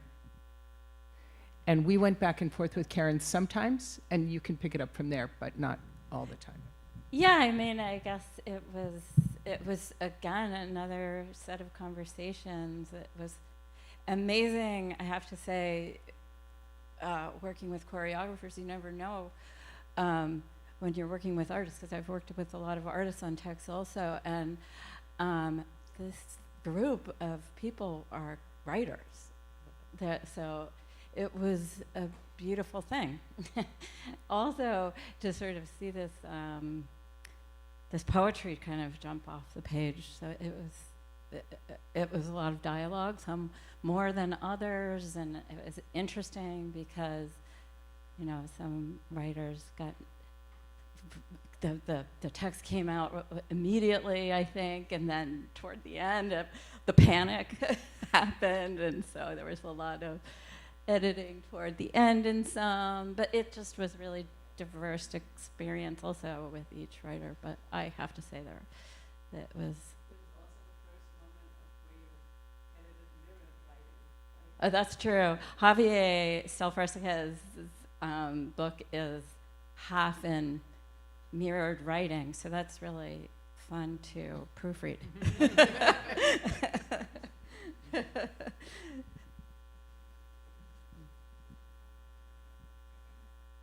Is there any other question? Over there. Thank you. Wow. I'm really curious what happened in your imagination through the writing and editing process.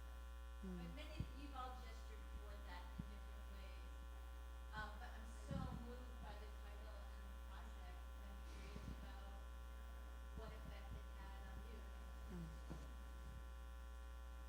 I can speak towards that.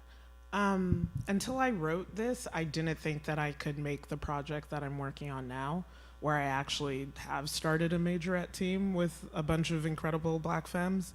But I needed to write it out and to also write out about how I was not an expert. And when I could write about not being an expert at something, I could allow myself not being an expert at writing, and then writing about not being an expert at a dance, then I could allow myself not to be an expert at a thing in practice.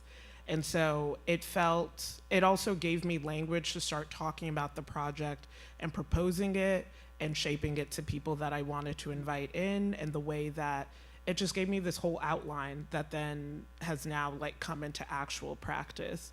And so I really don't, it feels like it's a part of a long transformation of return in my work and of shifting focus. And I feel like if I didn't write this, I wouldn't have had support into shifting focus into a form of dance that helps me find my love of dance again, because I was definitely losing my grips on how I felt about dance. And then when you shift into something that was once home, even if you're not getting it right, it allowed me to really step into this idea of like, don't be an expert, but be in action with it still. Oh, that's a couple of things, because just as you were talking at the beginning and talking about Abrams Art Center, which is Henry Street Settlement. Oh my God, I was there. That was my classroom in that space. So just these echoes and musings about history and when and what happened, I felt really grateful for an opportunity to go to my living room when I was 15 and dancing with Marcus, and in kind of doing what we call Latin dance, some kind of a salsa-esque, and just kind of feeling like the sweat and like, is this partnering? This became partnering, and it's like, this is what I do now. So there's something about where I have always been, and putting it into words has now led me at this point of my creative life toward the speaking of it, the writing of it differently than the making of it. So I'm very grateful to have started it with this chapter. So thank you both for that.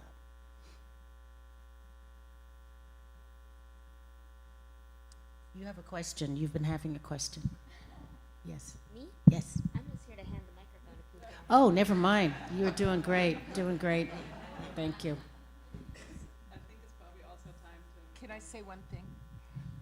I think it's really important to recognize Sara Da Silva's work. She produced the book with so much grace, creativity, patience. Thank you very much. Stand up.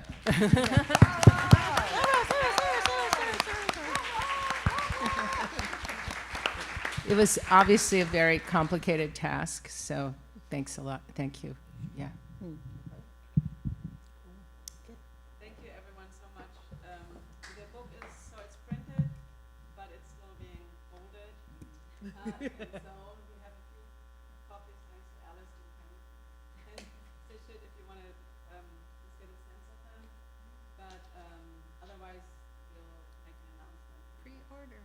Pre-order them, exactly. And either from Whitney co-publishing, University Press is co-publishing the book on our website, and we're expecting the book to be ready in about 6 weeks. I'm excited to share this.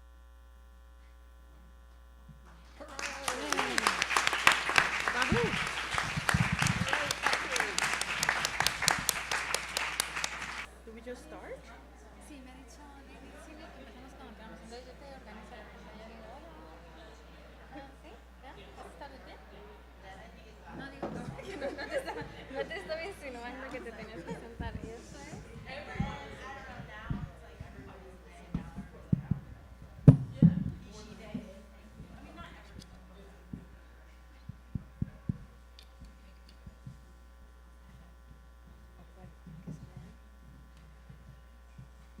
Hi.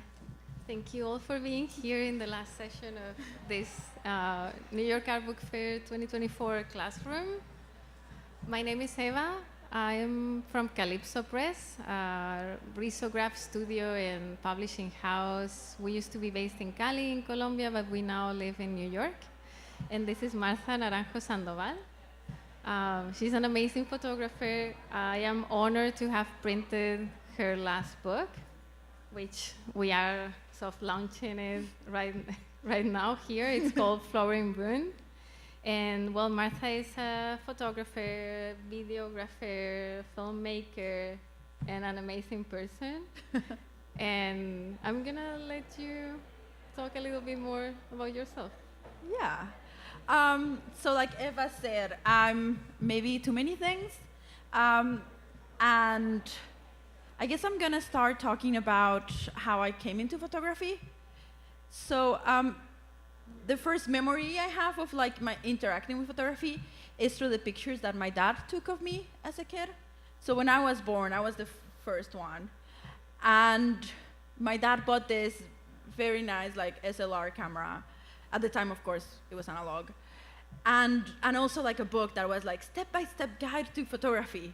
And he really got into it. He like made this like beautiful pictures. They were color film. They were like, I was obsessed. Ever since I have memory, I've been obsessed with those albums. I like still remember that like plasticky smell that they had, just the feeling of them. And you know, at that moment, I didn't know why I liked them. I would just like really like them, maybe because there were pictures of me, but also there was something else about them that was very interesting to me. And at the time, I didn't know it. As I grew older, it became obvious that it was a love language that my dad had. He's like, you know, he's not the most communicative in terms of affection. So that was just the proof that he was not only paying attention, but like that he loved me, you know? The pictures are like pictures of me crying, pictures of me like sleeping and while eating. There's like or like, you know, in taking a bath in a bucket. Like they're like very like just mundane pictures, but you know, it showed that he was paying attention to me. So I think with that, I learned that photography can have this like patina of love. So when I grew older and I started to like, you know, get into photography, I wanted that for my photography. I wanted that love to be part of it. So I moved from Mexico to the US in 2014, and I brought my film camera. I had it in Mexico, but it was kind of like, at the time, it was very cumbersome to use it. You know, it was like very hard to get filmed, very hard to get developed. So I had the suspicion that in New York it was gonna be easier, and it was. So I just started taking pictures of myself. At the time I was single, and my life was just very different. You know, I was moving from a very different country to here. So I started taking these pictures. There's a bunch of them here. I'll pass them around so you can see them. Another thing about me is I went to film school. So in film school, you learn how to make meaning of pictures through the juxtaposition of them. So what I mean with them, and like, I guess I have made this like thing so I can show you things. So if I have a picture like this, sorry, I'm not great at the mic. If I have a picture like this, I don't know if you can read what it is. Can you read it? Well, it's me on the ground. There's a picture of me on the ground, and then there's this picture. By themselves, one of them is just a picture of like a plant thing, and one of them is a picture of me on the ground. But if you put one after the other, there's a way in which like they're linked, and then there's like a different thing that happens. And then if you like start complicating them, and then you put something like this, which is like kind of reminded you of both, then like what is that saying? You're like just, you can complicate things in a way, and you can make things as poetical or as like just straightforward as you want.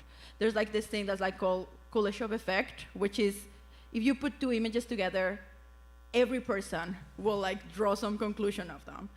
So the classic example is if you have a person with a white dress and then you have a picture of a grave, you're gonna be like, oh, is this like a bride that lost their husband? Or like you're gonna draw conclusions from it. So I'm gonna pass all of this around. There's a lot of pictures. So all of you are gonna have a bunch.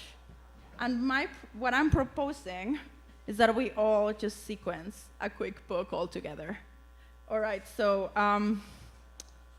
there's, I guess, I'll just give a bunch to people and we can pass it around. Like there's enough pictures, there's enough money.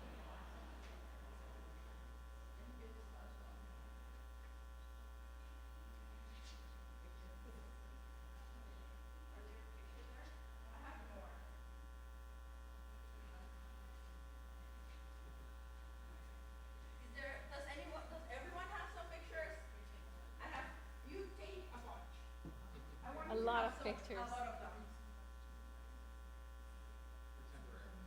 Yeah, temporarily. I'm gonna need them. Does anyone? I have way more. Does anyone have more? All right. Yeah. All right. Yeah, I have some more. Anyone needs more? All right. If you have dogs, I have more. You made a face. All right, so there's even more here, so you can keep them. All right, so, there's something more unique. Well, before we start, I would like to talk a little bit about like one of the first times that I saw your artwork. Because when I met Martha, I saw her pictures and I was like, I want to print this in Riso. For those of you who don't know, Riso is not a medium to print photography. It was not invented for that. It's kind of like a self-sabotage if you want to print photography in it. But I was like, I need to study and I need to get better so I can do justice to Martha's photos. But then I discovered that she's also a filmmaker, and I remember that day in Miriam Gallery where you showed, what was the name of the piece? Oh yeah, How This Has to Be Told. How This Has to Be Told. And it was amazing because I entered a room where Martha was showing pictures of her childhood, some of the pictures that you were talking about that your dad took. And at some point while you were talking about the pictures and we were like in that session together, I forgot that the person there was you, and I started seeing myself in the pictures. And that happened to a lot of people that were there. And I don't know if it's because of the age that we share or like a kind of common culture that we share, but you were kind of taking the pictures that we all have, you know? It was just like our birthdays and like us in a tub. And so it is awesome how that moment where you can start telling a story with somebody else's pictures, but it's also your story. So when we were making this book, I intentionally didn't ask you about anything about the pictures, so you just like draw all these pictures, and what we tried to do was kind of tell a story that was also our story, but through your pictures. So I guess this is kind of what we're gonna do today. Also, could you pass those pictures to Hernes, who just arrived? All right. I knew that we need an extra bunch for some reason. All right. So I'm going to show you one picture. And you might have already seen your pictures. So I want you to like think of what picture could be good after the picture that I'm showing. All right. Can everyone see it? I also love that like you can see it in the back too. All right, so look at your pictures. So here we have, you know, there's a lot of narratives that can be drawn. Am I coming inside or going outside? No, look at your pictures. What do you think could be good after that? Does anybody have a picture that would like to? All right, here we go.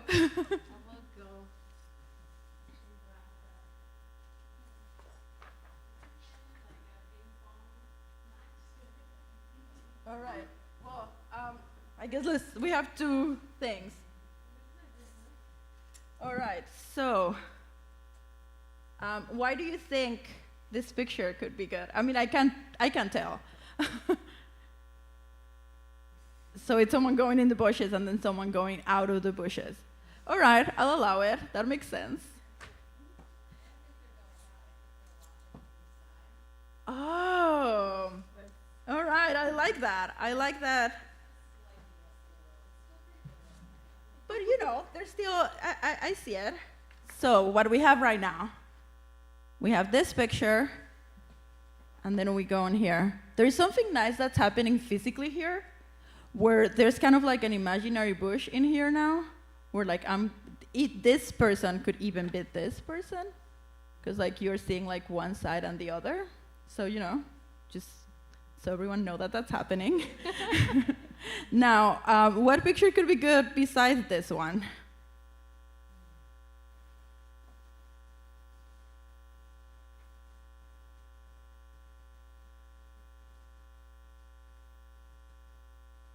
All right, we have a. Okay, I see it from there. I see what you did there, but like I'm still gonna ask you, why?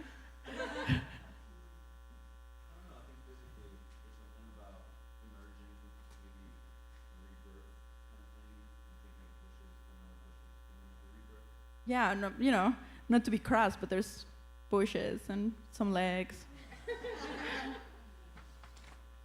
All right, so what do we have now? So we have our cover. Well, not the cover, but we have the picture. And then there's something nice happening here, where like this shapes. There's something nice about this shapes too. And there's like the central thing. I also like that this person has like the face like all the way here when you close it. All right, we're being a little reverent, I like it. All right, so what is after this?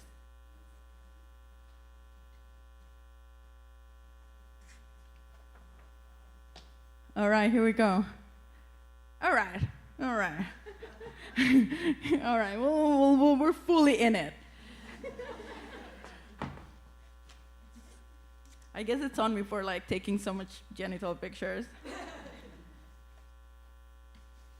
All right. Eva, can you help me with that? No, it's fine. All right, so we have this. Now, something that's happening is now there's a lot of pictures that have something in the center.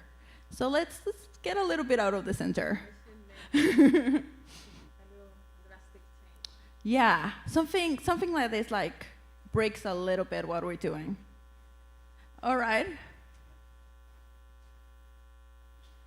We're still keeping a little sexual, but it's fine. All right. Yeah, I like it. So why? I'm still gonna ask you why.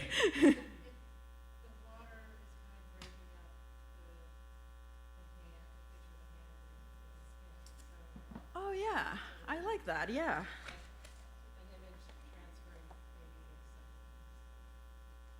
Yeah, that's cool. Yeah. There's also something nice that's happening with like, there's like this texture of the picture. I know that it's not a texture that's actually there, but it's like the picture has like this wrinkly texture. And there's something about this that is kind of reminded me on that I like, that there's like a rhyming happening there. Like when you do this, these two pictures are together and they look good together, so it's kind of nice. All right, what do you think should be here?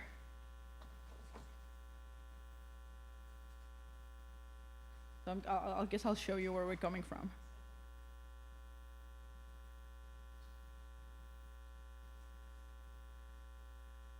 All right, we have a proposal.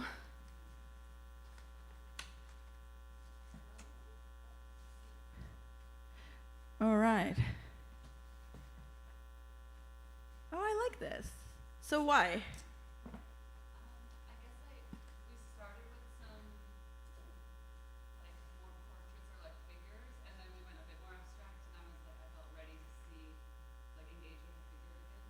Yeah, there's also something that about like obscuring.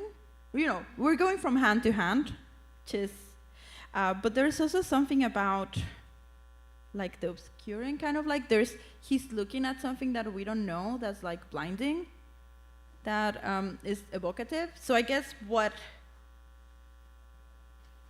we put beside it could kind of be read as what he's looking at. So maybe we need something bright there. All right, there's one. Poor Eva. It was like doing a workout right now.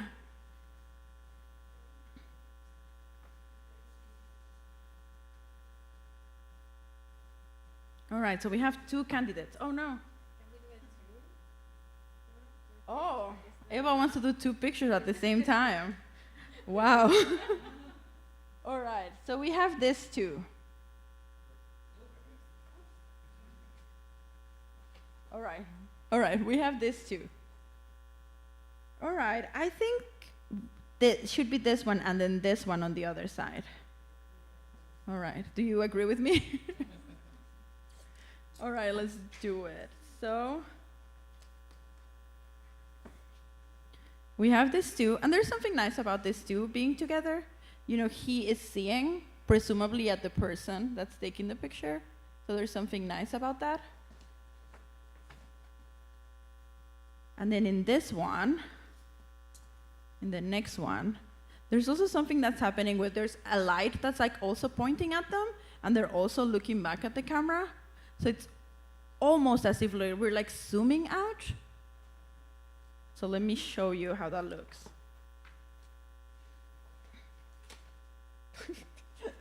We'll just paste it again. So we have this, and then it goes into this. So you see how it almost feels like, since like he's in both, it almost feels like there's kind of a zoom out situation. All right. This one's gonna fall again, but all right. So we have one with a lot of people. Maybe we need a less busy one on this side.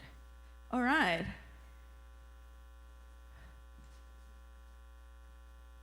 All right. So why this one?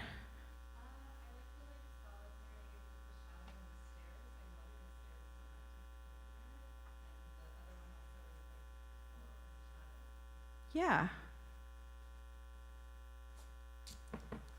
What I like there's something about these two together that's very nice. About suddenly there's like a lot of places that people are looking at. And I really like that this figure is looking outside of the book almost.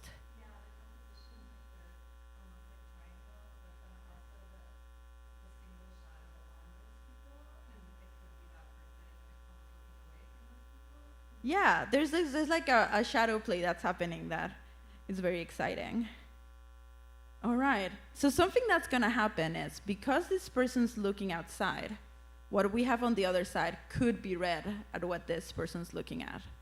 So, so there's one there. I'm sorry, I feel like I never look at that side. You can make a noise.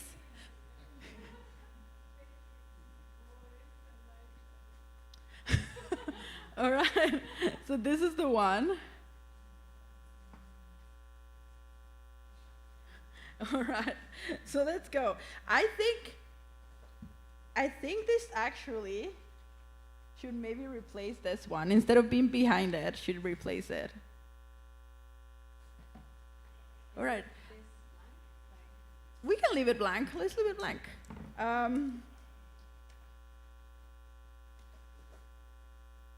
All right, so let me show you what's happening. So we're from here, which is like a very busy, there's like a lot of people, a lot of shadows, lots happening.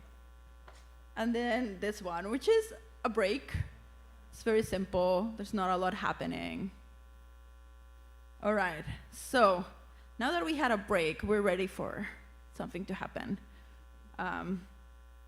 What do you think should go after this?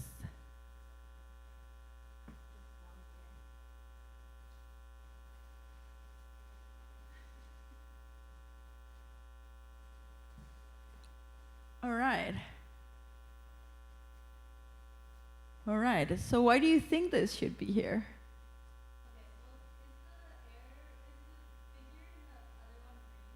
Yes.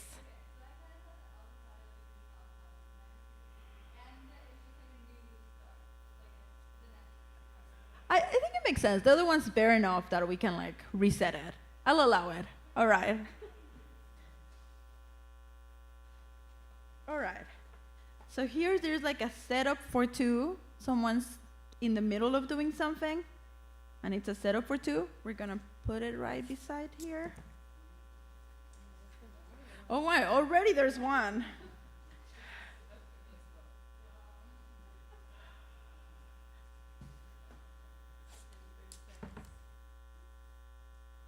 All right.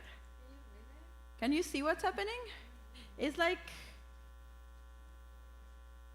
there's a cat, and there's a hand, and there's like, how do you call that? Not smoke. Well, it can be smoke, but mist or some smokiness. So this is how it is now. So why this one? Who picked it up?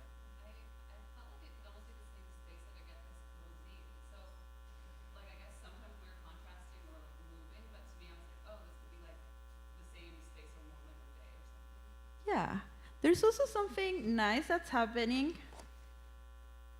There is something about this like cross sign that this thing is doing, and then there's something about this like shape that is doing it that is nice to go from one to the other, and it's almost to go from like something that's light to something that feels heavy. That's nice. Oh yeah, it's also kind of cloudy. That's true. All right, so what do we think after that? All right, there's one there.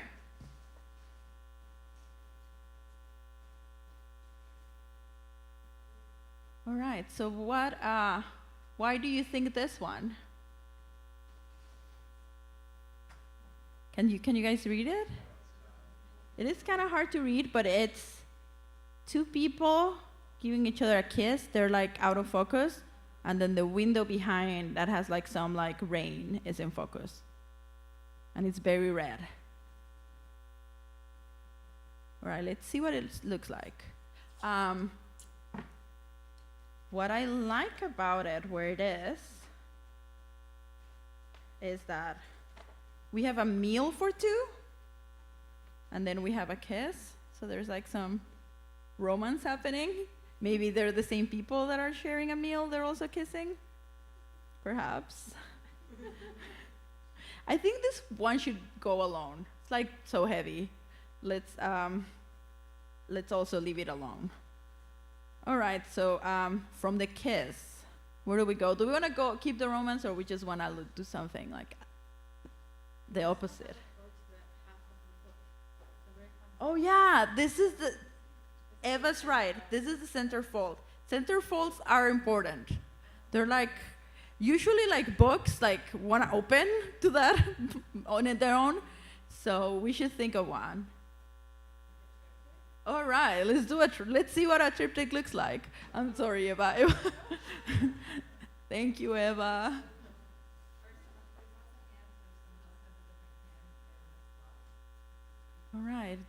All right, so we have 3, and they're all hands.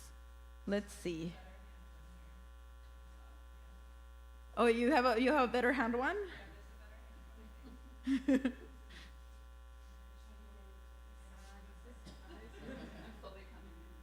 Oh, yeah. This one's doing something different. So we have, can you help me with the third one? So the first proposal was this one, which is all POV hands. So they're all hands that are reaching out onto something. So we're like almost on the POV of the person, and the person's like going out with their hand. So there's one of them is reaching out to another hand, one of them is reaching out to a person that's out of focus, the other one's reaching through a fence, through some flowers. And then the other hand one is a different one, it's the same person, it's like the person, their own hands showing us something in their head. I think it's like a lack, it's like someone has like a bald patch, and that's what they're showing us. I don't know, that was so hard for me to find the words to describe. All right, so the flowers are gone. We don't want the flowers anymore. All right, so is the proposal like this in the middle?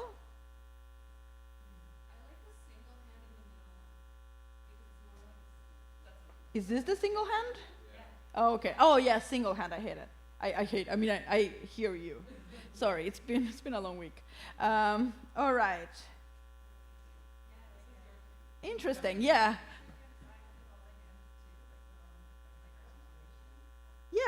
Yeah, I like it. I'm gonna fold this in half so we actually can do it.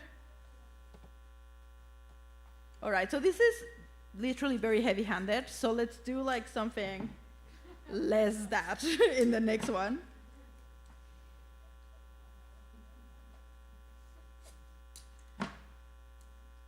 All right, so let's see what that looks like. Thank you.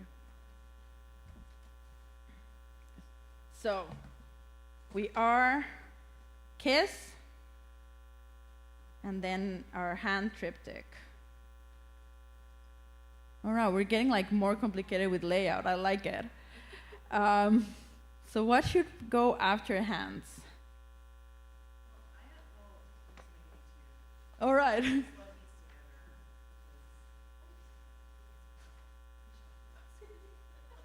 All right. All right. So why?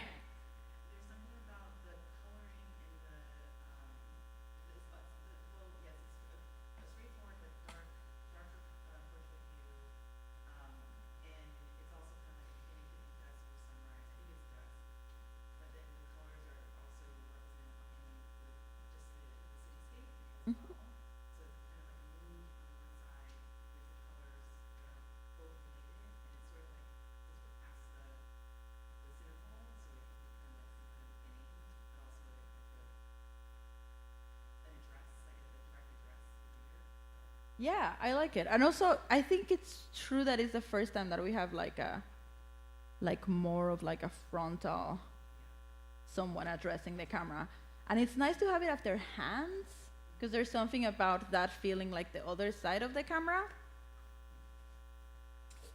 So, were you thinking about it like this or like this? Like this. Yeah. All right. No, I think you're right. I think it should be on this side. But also like, you know. All right, so let's look at where we're going. So, we have this, then this. So what are we going to put behind this guy?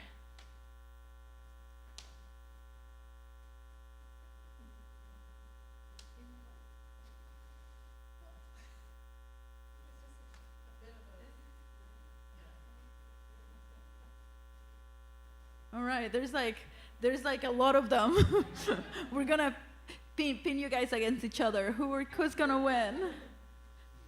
All right, so we have this one. Can you understand what's happening? All right, so this is a wheel, and this is the car that clearly had. It's not gonna be working anytime soon. Then we have a Darwin cat in the middle of a yawn. We have a bike memorial buried in snow. And we have someone going into the waves. All right, so.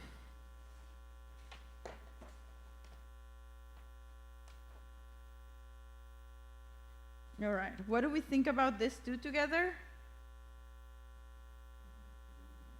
All right. All right. Uh-huh. Like the form of this cat has a lot to do with this person. I don't know, there's something there.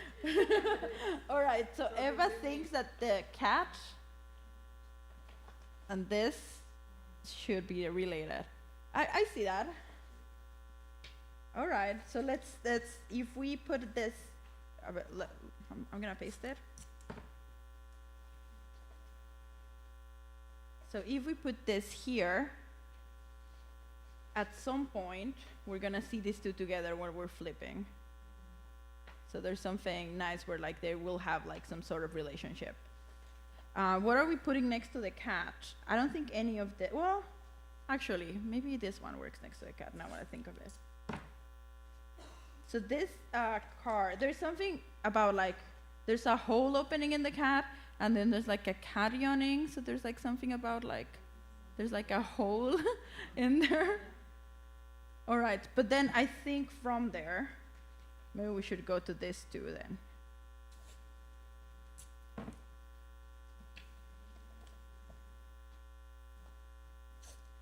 So there's something about this picture of this that is kind of like reminded me of this for some reason. And they're like gonna be not exactly next to each other, but they're gonna be close enough that we're gonna remember them. All right, we are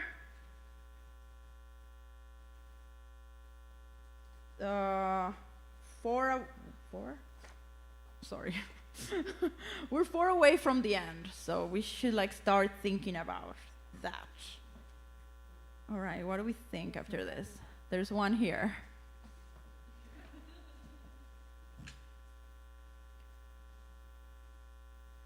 All right, I see what you're doing. Let's see what that looks like.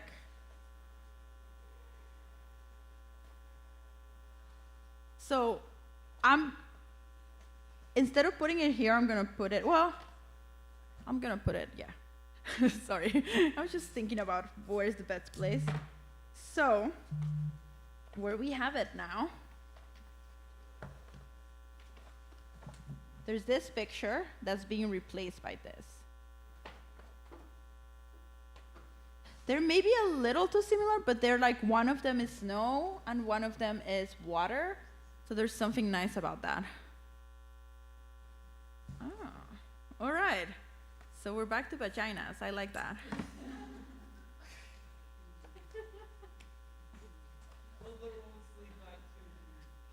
All right, so we're both in snow, but there's something nice about how this is kind of like a hole in the picture, and there's a hole here, and I'm someone's barefoot in both. So there's nice. It's almost like maybe that was happening there. So it's like almost like the POV of that person. All right. We're getting close. What else? What do we think after this?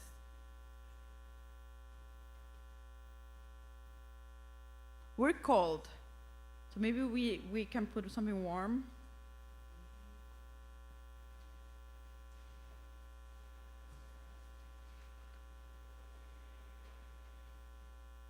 Oh, nice. Yeah, I like it. And it's like kind of quoting some things from the beginning. So I like that. Maybe this one alone. So we're here. And and there's snow. Oh, there's snow in this three. And then we go in here. And it's kind of quoting like those shadows from the beginning, so it's nice. It also makes me think of ice cubes. Oh, yeah. Yeah. And it does feel warm, so it's nice to go from like something that feels cold to warm. All right, we're 2 away. What do you guys think here? All right, we have one there. Trying to see, like, I feel like I'm ignoring you, so. Oh, yeah, I like that. So this one's, why do you choose this one?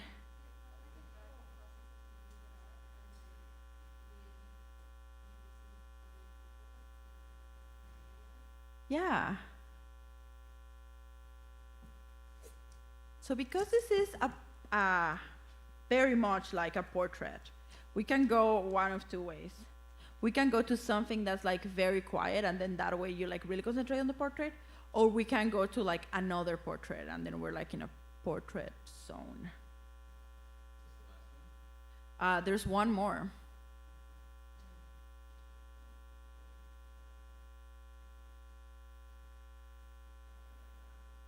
All right, there's one there.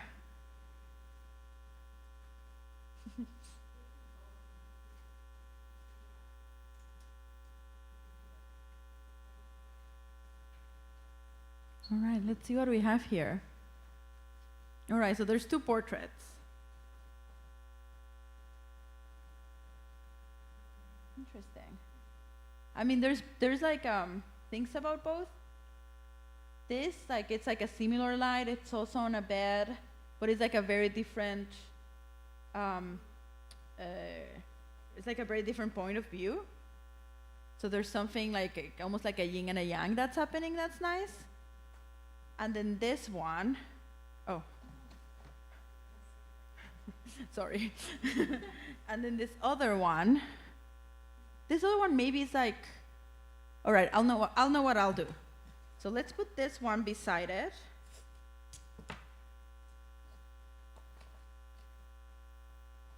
And then let's put this one here.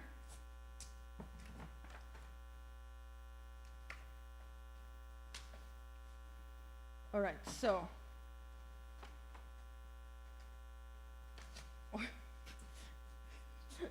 let's put it on the end. Okay, so we're going here through this thing, and then here, and then that way, like we saw, like these are gonna be together in a split second, but they're not gonna be like literally together because they're like maybe too similar. But there's something nice about like how warm this is and how cold this is. All right, so what should go with this one? Remember, this is the last one. We're still gonna put one here, but this is like gonna be like the last two fold. So like, all right, there's one. Well, there's more than one.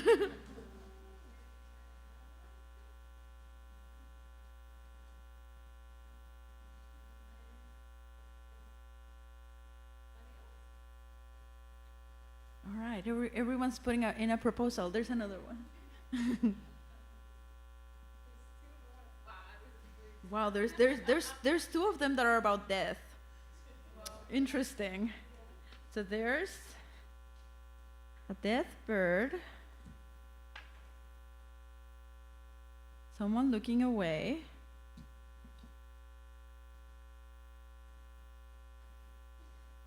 then like a skeleton in like some flowers, and like a children's playhouse. Then there's this dog going in or out of somewhere. And then there's this two picture. I have an opinion, but why don't we, now that it's like we're towards the end, why don't we all talk about it? So, raise your hand if you think it should be this one. Damn, no one? All right. Two, all right. Raise your hand if you think it should be this one. Two. Three, okay. This one, 1, 2. This one. All right, everyone loves this one. What about this one? 3. All right. I actually think this one should go all the way into the back because, like, it's maybe too easy, but like, come on. We have to do it. And then, what was the other one that won? Oh, what? Was it the skeleton? The skeleton, right? Okay, let's do it again. All right, knowing that this one's here, most of you voted for this one, but this one's now being used here. So we're voting about what's after this here, beside this one. All right? So, and also the other one will be the cover, I guess. So think about what do you want for cover? So, this one, how many? No one. This one? 1, 2, 3, 4? 4. Dead bird? All right, dead bird is. Oh, you're putting in another one? Why not? We're in it. There's another one there. All right, so there's more contenders. All right, so this one lost this. It had some momentum and it lost it. Oh yeah, this one are friends. Which skeleton do you like the most? All right, so what do you think? Who's voting for this one? All right. All right. Eva was voting for this one too. Now this one. This one's friends with the other one.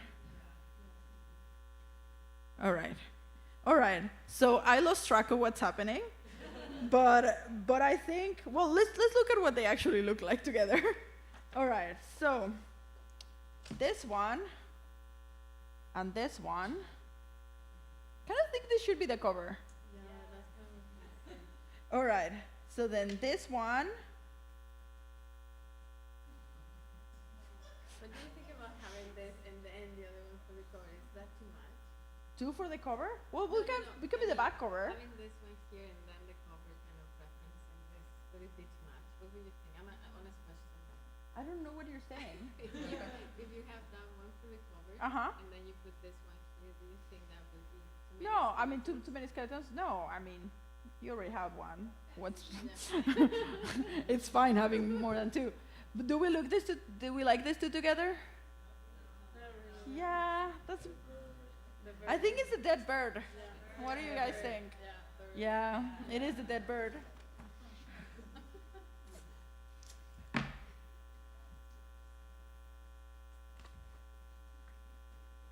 All right, so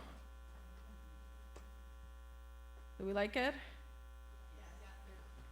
All right, so now we have two options for cover. We have two colors for options for cover. There's like this golden one, and then there's, both of them are shiny, so, and then there's this like, okay, gold. We're in it. Let's do it in gold. Then.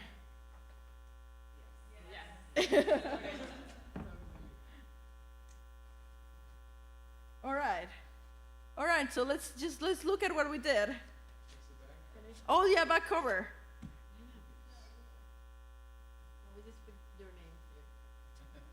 I think the back can be bare, and then let's just put our name.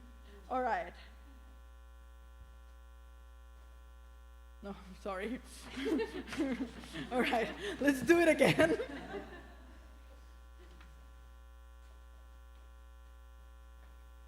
All right, that was nice already.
All right, we did it. All right, well, that's it for all of us. If you all want to come put your name here, because we all did it together, please come and do it. And also, I guess we're here to, I guess we're plugging a little bit. So this book, published by Calipso Press with my work, it's all reso, and it's all like some of the pictures that you saw are in here.